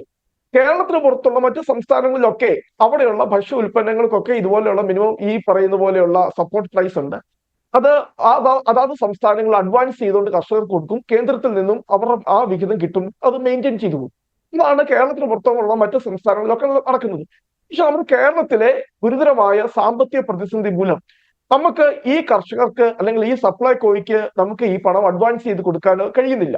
അതിന്റെ ഒരു നാച്ചുറൽ പ്രോസസ്സ് ഇവിടെ പ്രിയപ്പെട്ട ശ്രീ ജയേന്ദ്രൻ മാഷ് പറഞ്ഞതുപോലെ 6 മുതൽ 8 മാസം വരെയാണ് ഈ കേന്ദ്രത്തിൽ നിന്നും ഈ പറഞ്ഞ പോലെ ഈ ബില്ലുകൾ സബ്മിറ്റ് ചെയ്ത് കഴിയുമ്പോൾ ഇതിന്റെ യൂട്ടിലിറ്റി ഇതെല്ലാം സബ്മിറ്റ് ചെയ്ത് കഴിയുമ്പോഴാണ് ഈ ഫണ്ട് റിലീസ് അതെ റോണി കെ ബേബി, നമ്മളിപ്പോൾ ഇവിടെ കൊടുത്ത തുകയിൽ തന്നെ 5 വർഷത്തെ കണക്കുകൾ ഉണ്ട് എന്നുള്ളത് താങ്കളും അംഗീകരിക്കുന്നുണ്ടല്ലോ. അപ്പോൾ താങ്കൾ പറയുന്നു സ്റ്റേറ്റ് അത് അഡ്വാൻസ് ആയി കൊടുക്കുന്നു. ശരിയാണ്. അത് പക്ഷേ നമ്മളത് ഏത് സർക്കാർ ഭരിക്കുന്നു എന്നുള്ളതൊന്നും ആലോചിക്കേണ്ട. എത്ര തവണ അങ്ങനെ കൊടുക്കാൻ കഴിയും? കേന്ദ്രം നൽകേണ്ട തുക സംസ്ഥാനം കർഷകർക്ക് എത്ര കർഷകരുണ്ട് എന്നും അത് എത്ര കോടി രൂപ വരുമെന്നുള്ളത് താങ്കൾക്ക് അറിയാമല്ലോ. അപ്പോൾ എത്ര തവണ അങ്ങനെ സംസ്ഥാനത്തിന് കയ്യിൽ നിന്നും നൽകാനാകും റോണി കെ ബേബി? ആഷിത, ഈ മിനിമം സപ്പോർട്ട് പ്രൈസ് സ്കീമിലുണ്ടല്ലോ ക്യാഷ് അഡ്വാൻസ് ചെയ്യുന്നൊരു സംഭവം ഇല്ല ആഷിത. അതാണ് ഇവിടുത്തെ യഥാർത്ഥ ഒരു സാങ്കേതിക പ്രശ്നം. നമ്മൾ ഞാനും അനിൽകുമാറും ഒക്കെ അങ്ങോട്ടും ഇങ്ങോട്ടും പിന്നെ ഇപ്പോൾ ഉള്ളൊരു അഭിപ്രായ വ്യത്യാസം എന്ന് പറയുന്നത്, ഇപ്പം അനിൽകുമാർ ബഹുമാനപ്പെട്ട സുഹൃത്ത് അദ്ദേഹം പറയുന്നത് ഈ ക്യാഷ് അഡ്വാൻസ് ചെയ്യണം. പക്ഷെ അങ്ങനെ ഒരു അഡ്വാൻസ് സംവിധാനം ഇല്ല. ഞാൻ അതാ പറഞ്ഞത്, മറ്റു സംസ്ഥാനങ്ങളിലൊക്കെ സംസ്ഥാന ഗവൺമെന്റുകളാണ് കേന്ദ്രം നൽകേണ്ട പണം കൂടി അഡ്വാൻസ് ചെയ്ത് കർഷകർക്ക് കൊടുക്കും. എന്നിട്ട് കേന്ദ്രത്തിൽ നിന്നും ആ പണം കിട്ടുമ്പോൾ കർഷകന് പണം കിട്ടാൻ എത്ര നാൾ കാത്തിരിക്കേണ്ടി വരും? ഈ 5 വർഷം ഇപ്പോൾ നൽകിയിട്ടുള്ള തുക എന്നാൽ 2016 അപ്പോൾ 5 വർഷം വരെ കാത്തിരിക്കേണ്ടി വരില്ലേ? അല്ല ആഷിത, അത് 116 കോടിയേ വരുന്നുള്ളൂ. 2019, 20, 2021 116 കോടിയേ ഉള്ളൂ വരാനുള്ളത്. ഞാൻ ഒറ്റ ഉദാഹരണം തന്നെ, പ്രിയപ്പെട്ട ശ്രീ അനിൽകുമാർ UGCയുടെ കാര്യം പറഞ്ഞുകൊണ്ട്, ഞാൻ അതുമായി ബന്ധപ്പെട്ട് പ്രവർത്തിക്കുന്ന ഒരാളായതുകൊണ്ട് 750 കോടി രൂപയായിരുന്നു കേരളത്തിന് UGC കുടിശ്ശിയായിട്ട് കിട്ടാനുള്ളത്. പക്ഷെ എന്താ യഥാർത്ഥം സംഭവിച്ചത്? നമ്മൾ സമയബന്ധിതമായി അതിനാവശ്യമായ പ്രൊപ്പോസലുകൾ കേന്ദ്രത്തിന് നൽകിയില്ല. അപ്പോൾ നമ്മൾ പ്രൊപ്പോസൽ അവിടെ ചെന്നപ്പോൾ എന്ത് ചെയ്തു? ആ UGC സ്കീമിൽ സെൻട്രൽ ഗവൺമെന്റ് നൽകേണ്ട അതിന്റെ കാലാവധി കേന്ദ്രത്തിന്റെ വാദമല്ലേ? താങ്കളും അത് പറയുകയാണോ? ഇപ്പോൾ ഇന്നലെ വരെ കേരളം കണക്കുകൾ നൽകിയില്ല എന്ന് പറഞ്ഞ മാധ്യമങ്ങൾ ഇന്ന് കേന്ദ്രം 852 കോടി കൊടുക്കുമ്പോൾ ആ ഒരു വരി എവിടെയും ചേർക്കുന്നു പോലുമില്ല. ഇപ്പോൾ ഒരു കണക്കും നൽകാനുള്ള പട്ടിക പറയുന്നില്ല. പകരം പറയുന്നത് കേന്ദ്രത്തിന്റെ സോഫ്റ്റ്വെയറിലെ സാങ്കേതിക തകരാറായിരുന്നു എന്നുള്ളതാണ്. അപ്പോൾ അതെങ്ങനെ ശരിയാകും? അല്ല ആഷിത, ഈ UGC കാര്യം കൃത്യമായി പറയട്ടെ. ഇത് കേന്ദ്രം പറഞ്ഞ ഒരു നരേറ്റീവ് അല്ല എന്നോട് പറയുന്നത്. കേരള നിയമസഭയിൽ പ്രതിപക്ഷ അംഗങ്ങൾ ചോദ്യം ചോദിച്ചപ്പോൾ കേരളത്തിന്റെ ബഹുമാനപ്പെട്ട ധനകാര്യമന്ത്രി തന്നെ നിയമസഭയിൽ പറഞ്ഞ കാര്യമാണ് 750 കോടി രൂപ. ഇത് കൃത്യമായ ഡേറ്റ് തന്നെ മാർച്ച് 31 മുമ്പായിരുന്നു നമ്മൾ പ്രൊപ്പോസൽ കൊടുക്കേണ്ടത്. പക്ഷെ നമ്മൾ പ്രൊപ്പോസൽ ഏപ്രിൽ മെയ് മാസങ്ങളിലാണ് കേന്ദ്രത്തിലേക്ക് പോയത്. അതുകൊണ്ട് അന്നേരത്തേക്ക് കേന്ദ്രം ആ പദ്ധതി നിർത്തിക്കഴിഞ്ഞു, ആ കുടിശ്ശിക നൽകുമായിരുന്നു. അതുകൊണ്ട് നമുക്ക് 750 കോടി രൂപ നഷ്ടപ്പെട്ടു പോയി. അപ്പം ഞാനതൊരു ഉദാഹരണമായി മാത്രമാണ് ഇവിടെ ചൂണ്ടിക്കാണിച്ചത്. കൃത്യമല്ല, ഈ പ്രശ്നങ്ങളൊന്നും ഇവിടെ ഉണ്ടാകത്തില്ലായിരുന്നു. ഈ പറയുന്ന പോലെ കൃത്യമായി തന്നെ 6-8 മാസം കഴിയുമ്പോൾ കേന്ദ്രത്തിന്റെ ഇത് വരും. പക്ഷെ നമ്മുടെ ആ സാമ്പത്തിക പ്രതിസന്ധി അതാണ് ഇന്ന് കേരളം നേരിടുന്ന ഏറ്റവും, നമുക്ക് മൂടി വെച്ചിട്ട് കാര്യമില്ല. പക്ഷെ ഇവിടെ ഇടതുപക്ഷവും CPM ഒക്കെ ശ്രമിച്ചുകൊണ്ടിരിക്കുന്നത് നമ്മുടെ യഥാർത്ഥ സാമ്പത്തിക പ്രതിസന്ധി മൂടി വെക്കുന്നതിന് വേണ്ടി ഞാൻ കേന്ദ്രത്തിന്റെ വക്കാലത്തിന് വേണ്ടി അല്ല ഞാൻ നിൽക്കുന്നത്. ഞാൻ പ്രതിപക്ഷത്തിന് ശക്തമായ നിലപാട് അതിൻ്റെ അകത്തുണ്ട്. 10 കാരണങ്ങൾ കേരളത്തിന്റെ സാമ്പത്തിക പ്രതിസന്ധിക്ക് നമുക്ക് ചൂണ്ടിക്കാണിക്കാൻ പറ്റുമെങ്കിൽ അതിൽ ഒരു കാരണം, അല്ലെ 2 കാരണം, അല്ലെ 3 കാരണം കേന്ദ്ര അവഗണനയാകുന്നുള്ളത് കൃത്യമായ നിലപാട് ഞങ്ങൾക്കുണ്ട്. അല്ലാതെ ഞങ്ങൾ CPM-ന് നേരെ രാഷ്ട്രീയമായി ഇതിനെ ഉപയോഗിക്കുകയല്ല ചെയ്യുന്നു. CPM-ന്റെ ഭാഗത്തു നിന്നും അല്ലെ കേരളം ഭരിക്കുന്ന ഇടതുപക്ഷ ജനാധിപത്യ മുന്നണി സർക്കാരിന്റെ ഭാഗത്തു നിന്നും കറക്റ്റ് ചെയ്യേണ്ട ഒരുപാട്. പക്ഷെ അങ്ങനെയാണെങ്കിൽ ഞാനൊരു സ്വാഭാവിക സംശയം ചോദിച്ചോട്ടെ. ഇപ്പോൾ ഈ വിഷയമൊക്കെയും ഈ സുപ്രീം കോടതിയിൽ നടക്കുന്ന കേസിൽ ഇരുഭാഗവും പറഞ്ഞുവല്ലോ. അങ്ങനെയാണെങ്കിൽ കേരളത്തിന്റെ ഭാഗത്ത് നീ പറയുന്ന തരത്തിൽ സാമ്പത്തിക മിസ്മാനേജ്മെന്റ് ഉണ്ടായല്ലോ എന്നൊരു ചോദ്യം പോലും കോടതിയുടെ ഭാഗത്തുനിന്ന് ഉണ്ടാകാത്തത് എന്തുകൊണ്ടായിരിക്കും റോണി കെ ബേബി? അല്ല, അത് ആദ്യം ആ ഹിയറിംഗ് ആരംഭിച്ച അന്ന് മുതൽ ഫെബ്രുവരി ആദ്യ ആഴ്ചയിൽ ആ കേസുമായി ബന്ധപ്പെട്ട ഹിയറിംഗ് ആരംഭിച്ചപ്പോൾ തന്നെ സുപ്രീം കോടതി കൃത്യമായ നിലപാട് പറഞ്ഞിട്ടുണ്ട്. ഞങ്ങൾ ഈ വിഷയത്തിൽ ഒരു പരാമർശത്തിന് തയ്യാറല്ല. ഞങ്ങൾ ഈ വിഷയത്തിൽ ഒരു വിധി തീർപ്പിലേക്ക് ഞങ്ങൾ പോകുന്നില്ല. ഇത് സംസ്ഥാനവും കേന്ദ്രവുമായി ചർച്ച ചെയ്ത് ആ വിഷയം പരിഹരിക്കട്ടെ എന്നാ കൃത്യമായി. അതുകൊണ്ടാണ് തൊട്ടടുത്ത ദിവസം തന്നെ സംസ്ഥാനത്തോട് കേരള സർക്കാരിനോട് കേന്ദ്രവുമായി ചർച്ച ചെയ്ത് ആ വിഷയം പരിഹരിക്കാൻ വേണ്ടി ആവശ്യപ്പെട്ടത്. ഇപ്പോൾ അവിടെ കേരളം നൽകിയ ഹർജിയിലും അതിന് കൃത്യമായിട്ട് കേന്ദ്രം നൽകിയ കൗണ്ടർ അഫിഡവിറ്റിലും എന്താണ് യഥാർത്ഥ വസ്തുതകൾ എന്ന് ചൂണ്ടിക്കാണിച്ചിട്ടുണ്ട്. നമ്മൾ അതൊന്നും അല്ല ഇവിടെ ചർച്ച ചെയ്തിരുന്നു. നമ്മളിവിടെ ചർച്ച ചെയ്യുന്നത് മുഴുവൻ രാഷ്ട്രീയമാണ്. കാരണം കേരളത്തിലെ ഇടതുപക്ഷത്തിന് ആവശ്യമാണ്. കാരണം കേന്ദ്രമാണ് ഇതിന്റെ മുഴുവൻ. ഞാൻ കേന്ദ്രത്തെ ഇവിടെ നമുക്ക് തരേണ്ട സമയത്തൊന്നും യഥാർത്ഥ അതൊക്കെ അല്ലെങ്കിൽ ഈ കോവിഡ് കാലഘട്ടത്തിലൊക്കെ നമുക്ക് നൽകിയ അരിയുടെ കാര്യത്തിലൊക്കെ വെട്ടിപ്പ് നടത്തിയിട്ടുണ്ട്. കേന്ദ്രം നൽകിയിട്ടുള്ള ഇതൊക്കെ ഞങ്ങൾ കൃത്യമായി ഒരു കാര്യം കൃത്യമായി തന്നെ പ്രിയപ്പെട്ട ശ്രീ അനിൽകുമാറോട് ഞാൻ ചൂണ്ടിക്കാണിക്കുക. കഴിഞ്ഞ നിയമസഭാ സമ്മേളനത്തിൽ തന്നെയാണ് കേരളത്തിന്റെ മുഖ്യമന്ത്രി പ്രതിപക്ഷ നേതാവിനെ അഭിനന്ദിച്ചുകൊണ്ട് നിയമസഭയിൽ 2 വാക്ക് സംസാരിച്ചത്. എന്താ കേരളത്തിന്റെ മുഖ്യമന്ത്രി പറഞ്ഞതെന്നറിയാമോ? അതായത് ഈ കേന്ദ്ര ധനകാര്യ കമ്മീഷൻ കേരളത്തിന് നൽകിയ അതിൽ വന്ന വെട്ടിക്കുറവ്, ഇതിൽ ബഹുമാനപ്പെട്ട UDF-ന്റെ MPമാർ അത് പാർലമെന്റിൽ ഉന്നയിച്ചത് അഭിനന്ദാർഹമാണ്. ഞങ്ങൾ അതിനെ കേരള സർക്കാരിനൊപ്പം CPM-നൊപ്പം ശക്തമായി ഞങ്ങൾ പറയുന്നു. നമുക്ക് ഈ 16-ാം ധനകാര്യ കമ്മീഷൻ നമുക്ക് അനുവദിച്ച ഇതിൻ്റെ അകത്ത് വലിയ രീതിയിലുള്ള വെട്ടിക്കുറവ് വരുത്തിയിട്ടുണ്ട്. അത് അന്യായമാണ്. ഞങ്ങൾ അതിനെ തീർച്ചയായിട്ടും ഞങ്ങൾ സർക്കാരിനൊപ്പം ഞങ്ങൾ അത് പാർലമെന്റിൽ ഉൾപ്പെടെ ബഹുമാനപ്പെട്ട ധനകാര്യമന്ത്രിയുടെ ഉൾപ്പെടെയുള്ള ശ്രദ്ധ ഞങ്ങൾ കൊണ്ടുവന്നിട്ടുണ്ട്. പക്ഷെ ഈ പറഞ്ഞ ഇതുപോലെയുള്ള നരേറ്റീവ് അതിനോട് ഞങ്ങൾക്ക് വസ്തുത എന്നതുകൊണ്ടാണ്. കാരണം ഞാൻ ഇതുമായി ബന്ധപ്പെട്ട കാര്യങ്ങളൊക്കെ കൃത്യമായി നമുക്ക് പരാജയപ്പെട്ടു. എവിടെയാണല്ലോ കൺസർവേഷൻ സർക്കാർ അതിനുവേണ്ടി നടത്തിയ ശ്രമങ്ങളെ ഒന്നും ഞാൻ ചെറുതായിട്ട് കാണുന്നില്ല. ഞാൻ അഭ്യർത്ഥിക്കുന്നു, കർഷകർക്ക് വേണ്ടി, ഇവിടുത്തെ നെൽകർഷകർക്ക് വേണ്ടി സമയബന്ധിതമായി അവരുടെ ആ തുക നൽകാൻ വേണ്ടിയൊക്കെ സർക്കാർ ശ്രമിച്ചതിനൊക്കെ ഞാൻ അഭിനന്ദിക്കുന്നുണ്ട്. തീർച്ചയായിട്ടും കൺസോർഷ്യം രൂപീകരിക്കുന്നു. ആ ബാങ്ക് കൺസോർഷ്യത്തിൽ നിന്ന് ഫണ്ട് പിന്നെ അഡ്വാൻസ് ചെയ്യാൻ വേണ്ടിയിട്ട് ശ്രമിക്കുന്നു സപ്ലൈകോയിലേക്ക്. പക്ഷെ കൃത്യമായിട്ട് എന്ത് ചെയ്യുന്നു, ഈ നമുക്ക് സംസ്ഥാനത്തിന്റെ വിഹിതവും കൂടി പിന്നെ കൊടുക്കാനായിട്ട് നമ്മൾ ഗുരുതരമായ സാമ്പത്തിക പ്രതിസന്ധിയിൽ പോകുമ്പോൾ കേന്ദ്രത്തിന്റെ വിഹിതവും സംസ്ഥാനത്തിന്റെ വിഹിതവും ഒക്കെ ഉള്ള പിന്നെ വൈകുന്നു. അങ്ങനെ വരുമ്പോഴത്തേക്കും അവിടെ പ്രശ്നങ്ങൾ ഉണ്ടാകുന്നു. അങ്ങനെ വരുമ്പോഴത്തേക്ക് എന്ത് ചെയ്യുന്നു, ഈ സിബിൽ സ്കോർ താന്നു പോകുന്നു. കാരണം ബാങ്ക് ഒക്കെ ഒരു മനസാക്ഷി എന്ന് പറയുന്ന ഒരു സംഭവമില്ലല്ലോ. അവർക്ക് കൃത്യമായി ഒരു തവണ അല്ലെങ്കിൽ ആ കൃത്യമായ സമയപരിധിക്കുള്ളിൽ അവരുടെ തിരിച്ചടവ് മുടങ്ങിക്കഴിഞ്ഞാൽ അവരുടെ സിബിൽ സ്കോർ കുറച്ച് കാണിക്കും. നമുക്ക് വീണ്ടും ലോൺ എടുക്കാൻ കഴിയില്ല. അനിൽകുമാർ നല്ല മുതിർന്ന അഭിഭാഷകൻ, അദ്ദേഹത്തിന് അറിയാൻ കൃത്യമായ കാര്യങ്ങളൊക്കെ, ബാങ്കുകാരുടെ ഒരു മനസാക്ഷി ഇല്ലാത്ത സംഭവങ്ങളൊക്കെ അവർ അപ്പോഴെ സിബിൽ സ്കോറിൽ പിന്നെ അതിൻ്റെ അകത്ത് കുറയ്ക്കും. പിന്നെ നമുക്ക് ഒരു പുനർവായ്പ എടുക്കാൻ കഴിയില്ല. അതൊക്കെയാണ് യഥാർത്ഥ പ്രശ്നങ്ങൾ എന്ന് പറയുന്നത്. അപ്പൊ നമ്മൾ യഥാർത്ഥ പ്രശ്നങ്ങൾ നമ്മൾ അഡ്രസ് ചെയ്തതിന് പകരം അല്ലെങ്കിൽ എന്താണ് കേരളത്തിന്റെ സാമ്പത്തിക പ്രതിസന്ധിയുടെ കാരണം, കേരളം ഗുരുതരമായ സാമ്പത്തിക പ്രതിസന്ധിയിലൂടെ കടന്നു പോകുന്നത് മൂടിവെക്കാൻ കഴിയില്ല. കാരണം 2014 അല്ലെങ്കിൽ ഉമ്മൻചാണ്ടി സർക്കാർ 2016 ഇറങ്ങി പോകുമ്പോൾ കേരളത്തിന് പൊതുകടം 1.5 ലക്ഷം കോടിയോളം ആയിരുന്നെങ്കിൽ ഇന്നത് 4 ലക്ഷത്തിന് മുകളിലേക്ക് കേരളത്തിന് പൊതുകടം പോയിരിക്കുന്നു.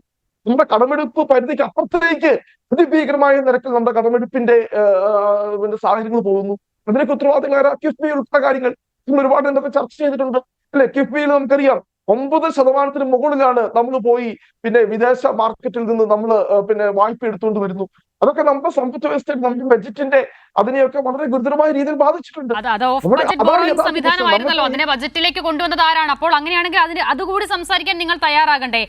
അനിൽകുമാർ, ഇവിടെ ഇപ്പോൾ കേരളത്തിന്റെ സാമ്പത്തിക ബാധ്യതയെ പറ്റി ഈ പ്രശ്നം കേരളത്തിൽ മാത്രമാണ് എന്നുള്ളതാണ് പറയുന്നത്. മറ്റ് സംസ്ഥാനങ്ങൾ മറ്റ് മാർഗങ്ങൾ സ്വീകരിക്കുന്നുണ്ട് ഈ കർഷകർക്ക് നൽകാനുള്ള തുകയുമായി ബന്ധപ്പെട്ട് പോലും. പക്ഷെ നമ്മൾ ഓർക്കേണ്ടത് ഇതേ വിഷയം ഉയർത്തി കേരളം സമരം ചെയ്തപ്പോൾ അനുകൂലിച്ച കോൺഗ്രസ് ഭരിക്കുന്ന സംസ്ഥാനങ്ങളുണ്ട്. കേരളത്തിനേക്കാളും മുന്നേ ദില്ലിയിൽ സമരം നടത്തിയത് അവരാണ്.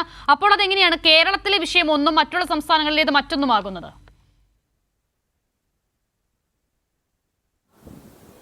ബഹുമാനപ്പെട്ട റോണി, വസ്തുതാവിരുദ്ധമായ കാര്യം പറയരുത് കേട്ടോ. ബഹുമാനപ്പെട്ട പ്രധാനമന്ത്രി കേരളത്തോട് കർഷക സമരം നടക്കുമ്പോൾ ചോദിച്ചു, കേരളത്തിൽ മണ്ടികളുണ്ടോ? ഉത്തരേന്ത്യയിലെ പ്രശ്നം എന്താണ്? ഉത്തരേന്ത്യയിൽ ഈ താങ്ങുവില കൊടുത്ത് സാധനങ്ങൾ എടുക്കുന്നതിന്, കർഷകരിൽ നിന്ന് സാധനങ്ങൾ സംഭരിക്കുന്നതിന് മണ്ടികളാണ്. മണ്ടികളെന്ന് പറയുന്നത് സ്വകാര്യ സംവിധാനമാണ്.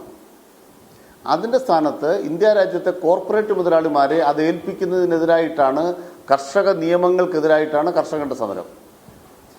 ആ കർഷകർ പറയുന്നത് കേരളത്തിൻ്റെ മാതൃകയാണ് ഞങ്ങൾക്ക് വേണ്ടത്. അതിനർത്ഥം എന്താണ്? സർക്കാർ തന്നെ നെല്ലെടുക്കുകയും അല്ലെങ്കിൽ അവിടുത്തെ ഗോതമ്പ് എടുക്കുകയും വില സർക്കാർ തന്നെ അവർക്ക് കൊടുക്കുകയും ചെയ്യുന്നതാണ് കേരളത്തിലെ സംവിധാനം. ഉത്തരേന്ത്യയിൽ അങ്ങനത്തെ സംവിധാനം ഉണ്ടോ? മണ്ടികളെന്ന് പറയുന്നത് സർക്കാരിൻ്റെ ആണോ? ഉത്തരേന്ത്യയിൽ മണ്ടി വ്യവസ്ഥയാണെന്നറിയാവുന്ന എങ്ങനെയാണ് ഉത്തരേന്ത്യയിലെ സംസ്ഥാന സർക്കാരെല്ലാം അവരുടെ ബഡ്ജറ്റ് അക്കൗണ്ടിൽ നിന്നെടുത്ത് പൈസ അതാത് മാസം കൊടുത്തുകൊണ്ടിരിക്കുകയാണെന്ന് ഇവിടെ വാദിച്ചുകൊണ്ടിരിക്കുന്നത്? അപ്പോൾ അങ്ങ് യഥാർത്ഥത്തിൽ കോൺഗ്രസിലാണോ ബി ജെ പിയിലാണോ എന്നുള്ളത് ശരിയായിട്ടൊന്ന് ആലോചിച്ചോണം സ്വയം. രണ്ടാമത്തെ പ്രധാനപ്പെട്ട കാര്യം എന്താണ്?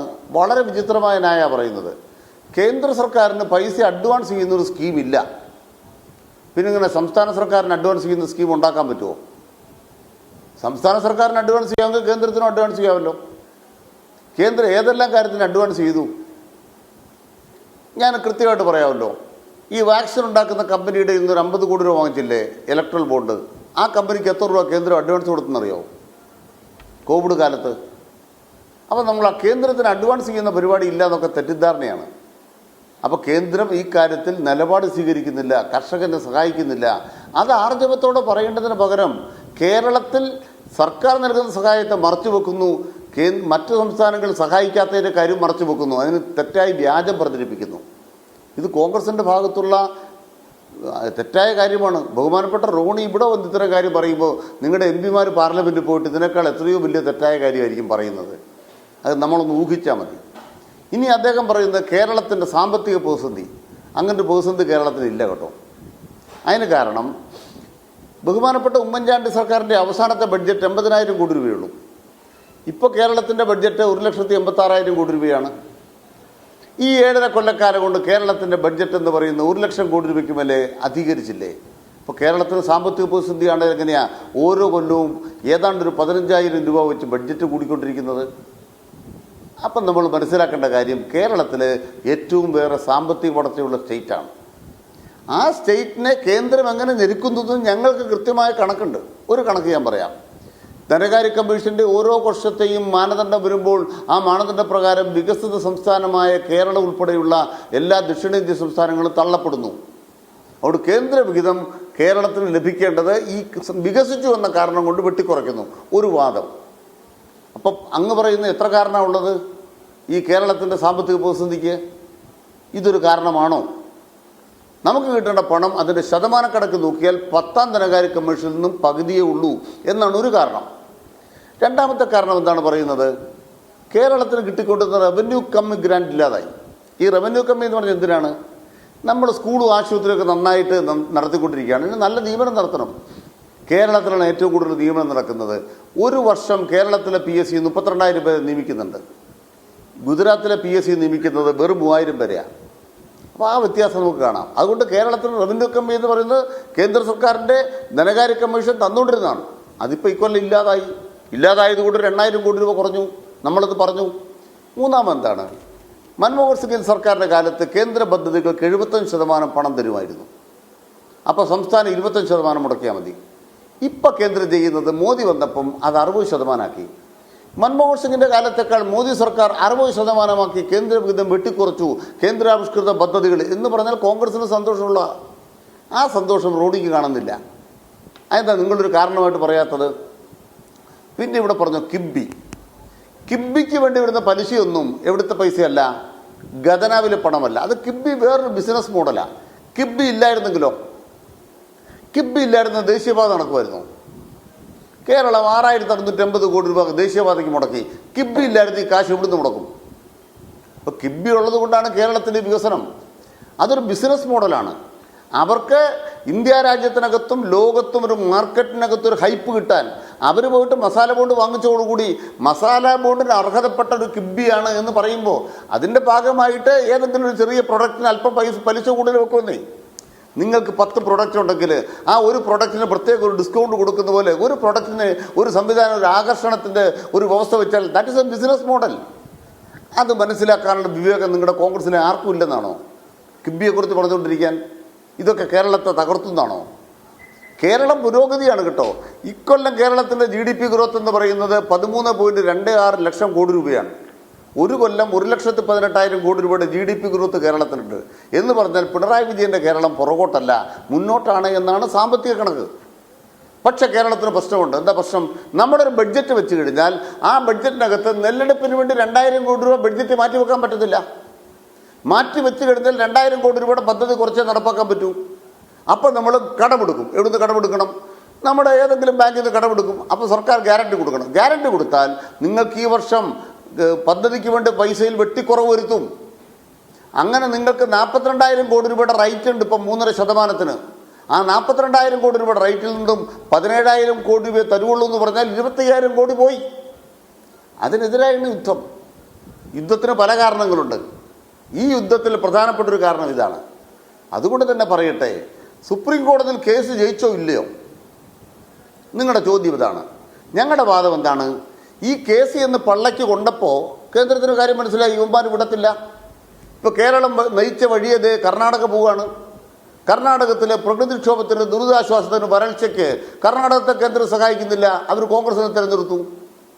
ആ വിവേചനത്തിനെതിരെ കേരളം വഴിച്ച വരയിലൂടെ കർണാടകം പോകുന്നു. കേരളം വഴിച്ച വരയിലൂടെ സിദ്ധരാമയ്യയ്ക്ക് പോകാം, സതീശനും സുധാകരനും വരികയില്ല.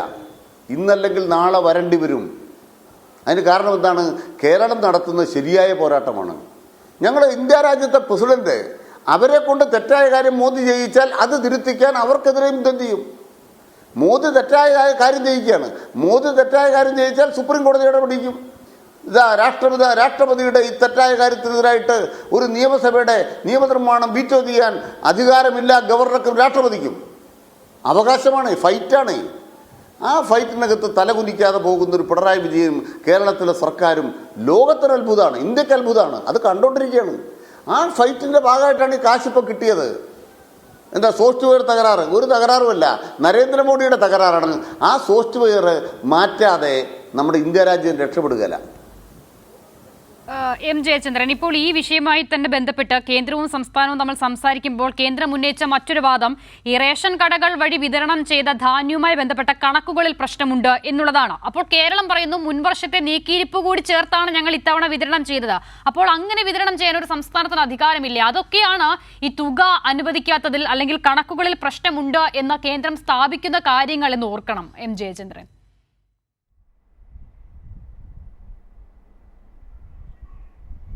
അല്ല, ഇത് കേന്ദ്രത്തിൻ്റെ ഔദാര്യം വാങ്ങിച്ച് കഴിയുന്നവരാണ് സംസ്ഥാനങ്ങൾ എന്നുള്ള ഒരു ധാരണയിലാണ് ഇത്തരത്തിലുള്ള കെട്ടിപ്പൊക്കലുകളൊക്കെ ഉണ്ടാകുന്നത്. ഇത്തരം ബിൽഡപ്പുകളൊക്കെ നേരത്തെയൊക്കെ ചിലവാകുമായിരുന്നു. ഇപ്പോൾ വന്നു കഴിഞ്ഞാൽ ഉടൻ തന്നെ അതിനൊന്നും അധിക സമയം വേണ്ട, ഒരു ഏതാനും മണിക്കൂറുകൾ കൊണ്ട് തന്നെ പൊളിച്ചെടുക്കി സോഷ്യൽ മീഡിയ കയ്യിലേക്ക് കൊടുക്കുന്നുണ്ട്. ഇപ്പോൾ ഞാൻ അസ്തയുടെ ചോദ്യത്തിലേക്ക് വരുന്നതിന് മുൻപ് ശ്രീ റോണി കെ ബേബി പറഞ്ഞത് ഒരു സംഗതി UGCയുടെ കാര്യം പറഞ്ഞല്ലോ, കഴിഞ്ഞ ഗവൺമെൻറ് കാലത്തെ. ഒന്ന് പറയേണ്ടതുണ്ട് കേട്ടോ. അത് 2019 യൂണിയൻ ഗവൺമെൻറ്, കേന്ദ്ര സർക്കാർ പറയുകയാണ്, ധനവകുപ്പിനോട്, കേരള സർക്കാരിനോട് പറയുകയാണ്, നിങ്ങൾ ആ പൈസ കൊടുക്കുക. ഇപ്പോൾ നമുക്കിങ്ങനെ പൈസ കൊടുക്കാനുണ്ട്, കാര്യം പറഞ്ഞു, നിങ്ങൾ കൊടുത്തോളൂ, ഞങ്ങൾ റീംബേഴ്സ് ചെയ്യാം എന്ന് പറയുകയാണ്. അത് കൊടുക്കുന്നു. കേന്ദ്രം പറഞ്ഞിട്ടാണ് കേട്ടോ കൊടുക്കുന്നത്. താങ്കൾ ആ രംഗത്ത് നിൽക്കുന്ന അധ്യാപകനായതുകൊണ്ടും കൂടിയാണ് അങ്ങയോട് ഞാൻ ഈ കാര്യം അങ്ങനെ ആ തരത്തിൽ തന്നെ പറയുന്നത്. 2019 കൊടുത്തു, 20 അത് ചോദിച്ചു, തരാം, അത് തരുന്നുണ്ട്. 21 പറയുന്നു ഞങ്ങൾ ചോദിച്ച സമയത്ത് നിങ്ങൾ കണക്ക് തന്നില്ല. നിങ്ങൾ കണക്ക് ചോദിച്ചില്ലല്ലോ, നിങ്ങൾ പറഞ്ഞത് അത് നിങ്ങൾ കൊടുത്തോളൂ, റീഇംബേഴ്സ് ചെയ്ത് തരാമെന്നാണല്ലോ പറഞ്ഞത്. ഇപ്പോൾ അത് കൊടുത്തു കഴിഞ്ഞപ്പോൾ ഇപ്പോൾ തരില്ല എന്ന് പറയുന്നത്, അതിപ്പോൾ അങ്ങനെയാണ്. സർക്കാരിൻ്റെ നയം അതാണ്. നിങ്ങൾ ആ കണക്ക് സമയത്ത് തരാത്തത് കൊണ്ട് ഇനി അത് തരാൻ തയ്യാറല്ല എന്ന് പറയുന്നത് എപ്പോഴാണ്? 2021. ഇത് താങ്കൾക്ക് അറിയില്ല എന്ന് ഞാൻ കരുതുന്നില്ല. ഞാനിത് പറയാൻ കാര്യം, പല വേദികളിലും പല കോൺഗ്രസ് നേതാക്കന്മാരും, പ്രത്യേകിച്ച് അധ്യാപക സംഘടനയായിട്ട് ബന്ധപ്പെട്ടവരും സേവ് യൂണിവേഴ്സിറ്റി ഫോറം ഉൾപ്പെടെ ഈ കാര്യങ്ങൾ ഉന്നയിക്കുന്നത് കേട്ടിട്ടുണ്ട്. ചിലരോടൊക്കെ ഞാൻ പേഴ്സണലി മറുപടി പറഞ്ഞിട്ടുമുണ്ട്. എനിക്കതിൻ്റെ ചില കാര്യങ്ങൾ സംബന്ധിച്ച് ചില ധാരണകൾ ഉള്ളതുകൊണ്ടാണ് ഞാൻ ഇത്രയെങ്കിലും പറഞ്ഞത്. അത്രയേ ഉള്ളൂ അതിനെ സംബന്ധിച്ച് പറയാനും. കൂടുതൽ കാര്യം നമ്മുടെ ടോപ്പിക് അതല്ലാത്തതുകൊണ്ട്. അസിത ചോദ്യത്തിലേക്ക് വീണ്ടും വന്നാൽ, ഇവരിങ്ങനെയാണെന്നേ, ഇത് നിരന്തരം ചെയ്തുകൊണ്ടിരിക്കുകയാണ്. നമുക്ക് മറ്റൊരു പ്രധാനപ്പെട്ട കാര്യം, എല്ലാവർക്കും അറിയാവുന്നൊരു കാര്യം എന്താണെന്നറിയോ? നമുക്ക് ആവശ്യമുള്ള അരിയുടെ 37% നമ്മൾ ഉൽപ്പാദിപ്പിക്കുന്നുള്ളൂ യഥാർത്ഥത്തിൽ. ബാക്കി നമ്മൾ ഇങ്ങോട്ട് മറ്റ് സംസ്ഥാനങ്ങളിൽ നിന്ന് ഇറക്കുമതി ചെയ്യുന്നവരാണ്. നമ്മളെയാണ് ഇങ്ങനെ ഉഴുതുമറിക്കാനായിട്ട് നിരന്തരം ഈ കേന്ദ്ര സർക്കാർ നോക്കിക്കൊണ്ടേയിരിക്കുന്നത്. എത്ര കൊല്ലമായി പണി തുടങ്ങിയിട്ട്? താങ്കളൊന്ന് ഇടപെടൂ സർ, കോൺഗ്രസ് പ്രതിനിധി എന്നുള്ള നിലയ്ക്ക്. കോൺഗ്രസ് പാർട്ടിക്ക് എന്തെങ്കിലും ഒരു ഉത്തരവാദിത്വം ഉണ്ടെങ്കിൽ, നിങ്ങളും ദീർഘകാലം രാജ്യം ഭരിച്ച ഗ്രാൻഡ് ഓൾഡ് പാർട്ടിയല്ലേ? അവിടുന്നല്ലേ 1963 ഈ റേഷനിങ് സമ്പ്രദായം ഉൾപ്പെടെ ഉണ്ടാക്കുമ്പോൾ, പിന്നീട് ഹരിത വിപ്ലവം 1968 കേരളത്തിൽ ആരംഭിക്കുമ്പോൾ സ്വാമിനാഥൻ്റെ നേതൃത്വത്തിൽ ഒക്കെ കോൺഗ്രസിൻ്റെ നേതൃത്വം തന്നെയല്ലേ കേന്ദ്രം ഭരിക്കുന്നത്? കേരളത്തിലും അക്കാലമൊക്കെ കോൺഗ്രസ് ആയിരുന്നല്ലോ ഭരിച്ചിരുന്നത്. നമ്മളുടെ അവസ്ഥ എന്താണെന്നുള്ളതും അറിയാമല്ലോ. ഇപ്പോഴും നമ്മൾ 37% നിൽക്കുന്നു. അത്രയേ ഉള്ളൂ നമുക്ക്. വളർന്നിട്ടും തരിശു നിലങ്ങൾ ഏതാണ്ട് എത്രയാണ്? പിണറായി സർക്കാരിൻ്റെ 2016 വന്നതിന് ശേഷം ഇതുവരെയുള്ള കഴിഞ്ഞ വർഷം വരെയുള്ള കണക്ക് വന്നിട്ടുണ്ട്.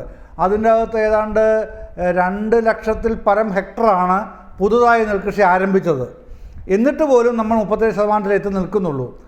നമ്മളോടാണ് കൃഷിക്കാരുടെ പേരിൽ സമയത്ത് പണം കൊടുക്കാതെ ഇന്നലെ നമ്മുടെ കർഷകരെ തുലാസിലിട്ട് തൂക്കി നിർത്തുന്ന സമ്പ്രദായം കേന്ദ്ര സർക്കാർ ആവിഷ്കരിക്കുന്നത്. അതിനെതിരെ കേരളത്തിലെ പ്രധാനപ്പെട്ട മറ്റൊരു ബഹുജന പാർട്ടിയായ കോൺഗ്രസ് മിണ്ടേണ്ടതല്ലേ? ലീഗ് മിണ്ടേണ്ടതല്ലേ? പ്രതിഷേധിക്കേണ്ടതല്ലേ? ഇല്ലല്ലോ പ്രതിഷേധം. കോൺഗ്രസിനും ലീഗിനും പ്രതിഷേധമില്ല. ഇത് പിടിപ്പുകേടാണെന്ന് പറയുമ്പോൾ എങ്ങനെയാണ് പിടിപ്പുകേടെന്ന് വിശദീകരിക്കാനുള്ള ബാധ്യത കൂടെ ഏറ്റെടുക്കണം. ബാങ്കുകളുടെ സിബിൽ സ്കോർ തകരുന്നു എന്ന കേവലമായ വാദങ്ങൾ മാത്രം ഉന്നയിച്ചാൽ പോരാ. ബാങ്കുകൾ സിബിൽ സ്കോർ എന്നല്ല, ഏത് ഇടപാടിലും ബാങ്കുകൾ 3 മാസം, നമ്മൾ വായ്പ എടുത്താൽ 3 മാസം തിരിച്ചടവ് ഉണ്ടായില്ലെങ്കിൽ നോൺ പെർഫോമിംഗ് അസറ്റ് എന്ന NPA കിട്ടാക്കടം എന്നുള്ള നിലയിലേക്ക് മാറാൻ തുടങ്ങും എന്നുള്ളത് ഈ ബാങ്കിങ് രംഗത്തെ പ്രാഥമികമായ ധാരണയുള്ള ആർക്ക് മനസ്സിലാവുന്ന അടിസ്ഥാന വസ്തുതയാണ്. പക്ഷേ ഇതങ്ങനെയല്ലല്ലോ ഉണ്ടാവേണ്ടത്. ഇത് പ്രത്യേക ഒരു സ്കീമായിട്ട് സംസ്ഥാന ഗവൺമെൻറ് ഗ്യാരണ്ടി നിൽക്കുന്നതല്ലേ. അപ്പോൾ ബാങ്കുകൾ അങ്ങനെ കാണിക്കുന്നുണ്ടെങ്കിൽ അത് തെറ്റാണ്, ബാങ്കുകാരാണ് നിങ്ങൾ കാണിക്കുന്നത് എന്ന് പറയാൻ പ്രതിപക്ഷത്തിന് ബാധ്യതയില്ലേ? ഇവിടെ ഗവൺമെൻറ് നിരന്തരം പറഞ്ഞുകൊണ്ടിരിക്കുന്നുണ്ട് SLBC ആയിട്ട് എത്രയോ കത്തിടപാടുകൾ നടത്തി കഴിഞ്ഞിട്ടുണ്ട്. അതിൻ്റെ ഒടുവിലാണ് നമ്മൾ കേരള ബാങ്ക് തന്നെ ഇക്കാര്യത്തിൽ ഇടപെടണം എന്ന് സംസ്ഥാന സർക്കാർ തീരുമാനിക്കുന്നതും ഇടപെടുന്നതും.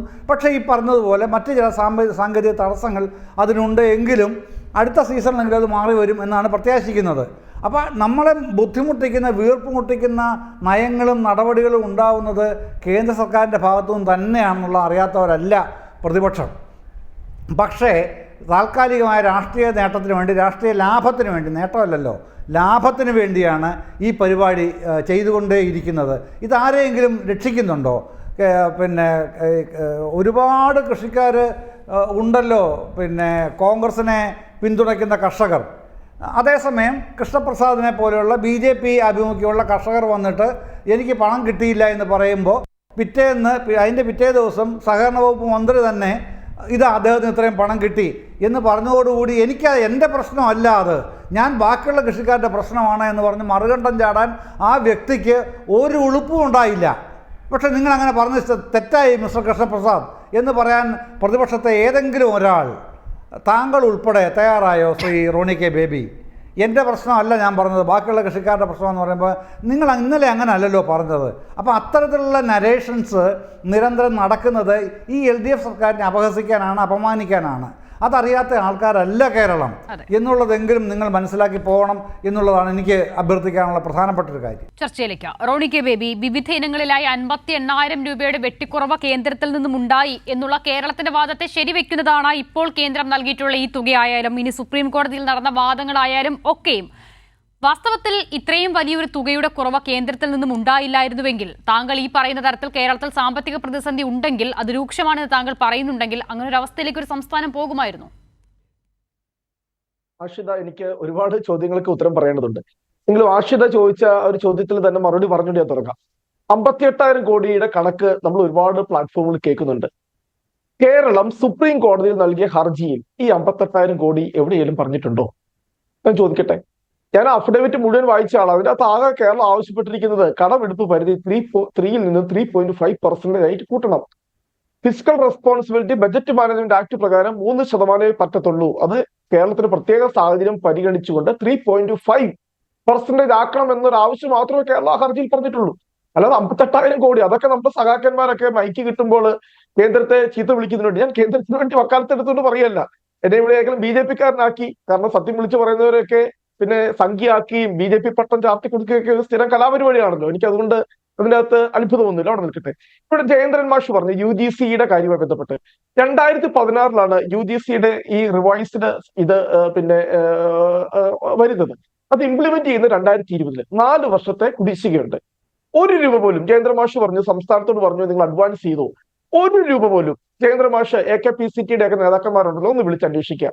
1 രൂപ കയ്യിൽ കിട്ടിയില്ല എന്ന് വേണ്ട, PF-ലും 1 രൂപയിലും കേരള സർക്കാർ തന്നിട്ടുണ്ടോ എന്ന് ബഹുമാനപ്പെട്ട ജയേന്ദ്രൻ മാഷ് ഒന്ന് അന്വേഷിക്കണമെന്ന് ഞാൻ വിനീതമായി അഭ്യർത്ഥിക്കുക. അതുപോലെ തന്നെ പ്രിയപ്പെട്ട ശ്രീ അനിൽകുമാർ പറഞ്ഞു കേരള ഇക്കോണമി വളരുന്നു. ശരിയാണ്, വോളിയൂം ഓഫ് ഇക്കോണമി വളരുന്നുണ്ട്. പക്ഷേ ഞാനൊരു കാര്യം കൃത്യമായി ചോദിച്ചോളട്ടെ. നമ്മുടെ ഇക്കോണമിയുടെ ഗ്രോത്തിന്റെ 2 പ്രധാനപ്പെട്ട ഇൻഡിക്കേറ്റേഴ്സിൽ ഒന്ന് എന്ന് പറയുന്നത് നമ്മുടെ നികുതി വരുമാനത്തിൽ വളർച്ചയുണ്ടോ, നികുതിയേതര വരുമാനത്തിൽ വളർച്ചയുണ്ടോ. 2 ക്യാപിറ്റൽ എക്സ്പെൻഡിച്ചർ. ഒരു ഇക്കോണമിയുടെ ഏറ്റവും പ്രധാനപ്പെട്ട ഇൻഡിക്കേറ്റർ എന്ന് പറയുന്നത് മൂലധന ചെലവാണ്. നികുതി പിരിക്കൽ വർഷത്തെ ബജറ്റിൽ 1,17,000 കോടി ഞാൻ കണക്കാ പറയുന്നത്. 1,17,000 കോടി രൂപയുടെ ബജറ്റിൽ 17,000 കോടി രൂപയിൽ താഴെ മാത്രമാണ് മൂലധന എക്സ്പെൻഡിച്ചർ എന്നുള്ളത്. 10% താഴെ മാത്രം. അതിനെ നമുക്ക് എങ്ങനെ ഒരു ഹെൽത്തി എക്കോണമിക് ഇൻഡിക്കേറ്റർ ആയിട്ട് നമുക്ക് കാണിക്കാൻ പറ്റും?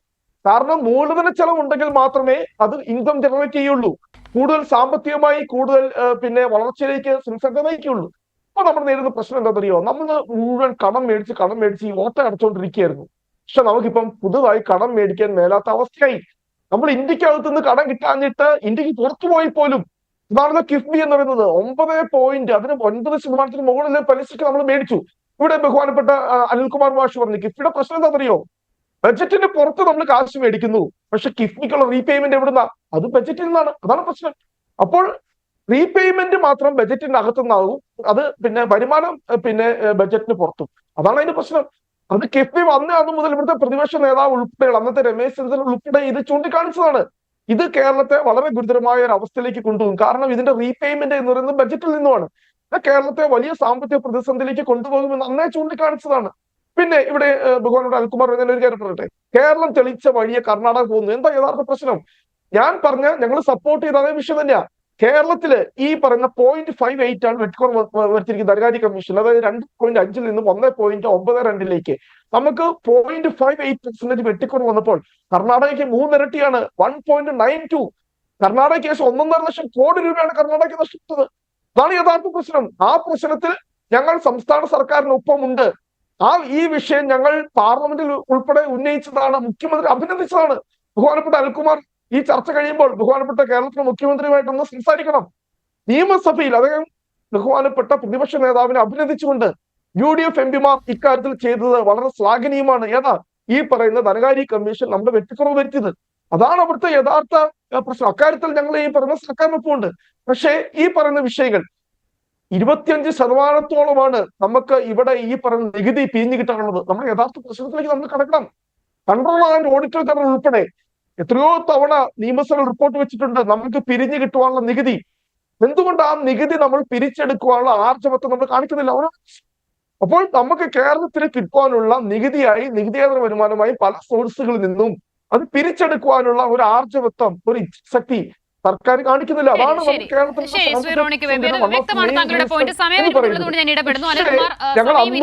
ചോദ്യം ചോദിക്കുന്നില്ല. എല്ലാത്തിനോട് ചേർത്തൊരു മറുപടി നമുക്ക് അവസാനിപ്പിക്കാം.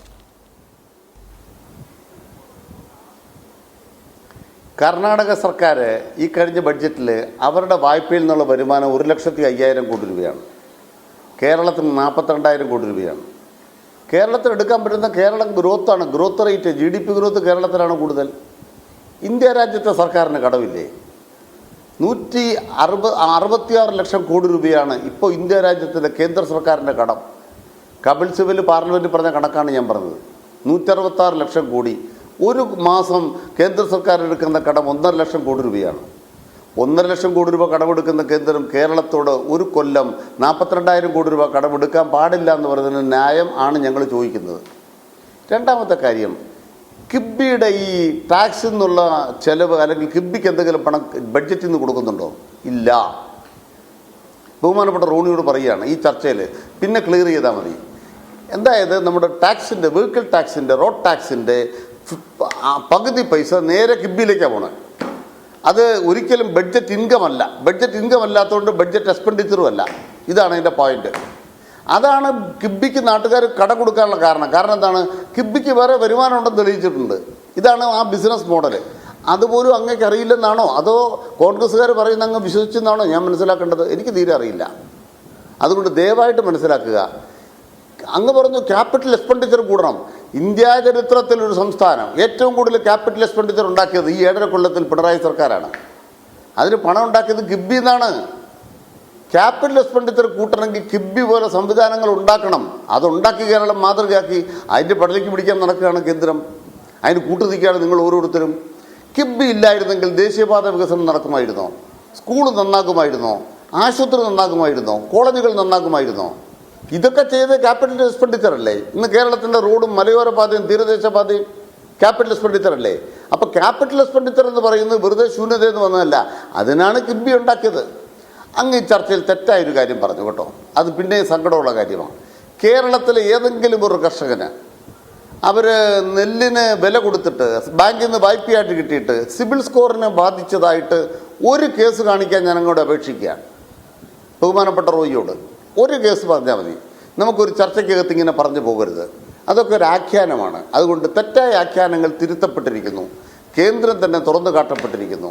കേരളത്തിലെ കൃഷിക്കാർക്ക് പിണറായി സർക്കാരായിരുന്നു കൈത്താങ്ങ്. അത് തെളിയിക്കപ്പെട്ടിരിക്കുന്നു എന്നുള്ളതാണ് ഈ ദിവസത്തെ ഏറ്റവും പ്രധാനപ്പെട്ട സന്തോഷമുള്ള കാര്യം. തീർച്ചയായും ശ്രീ അനിൽകുമാർ വളരെ ക്ലിയർ ആണ്. വളരെ നന്ദി അനിൽകുമാർ. ഒപ്പം തന്നെ Roni K Baby, M Jayachandran news and വ്യൂസിൽ സഹകരിച്ചതിന്.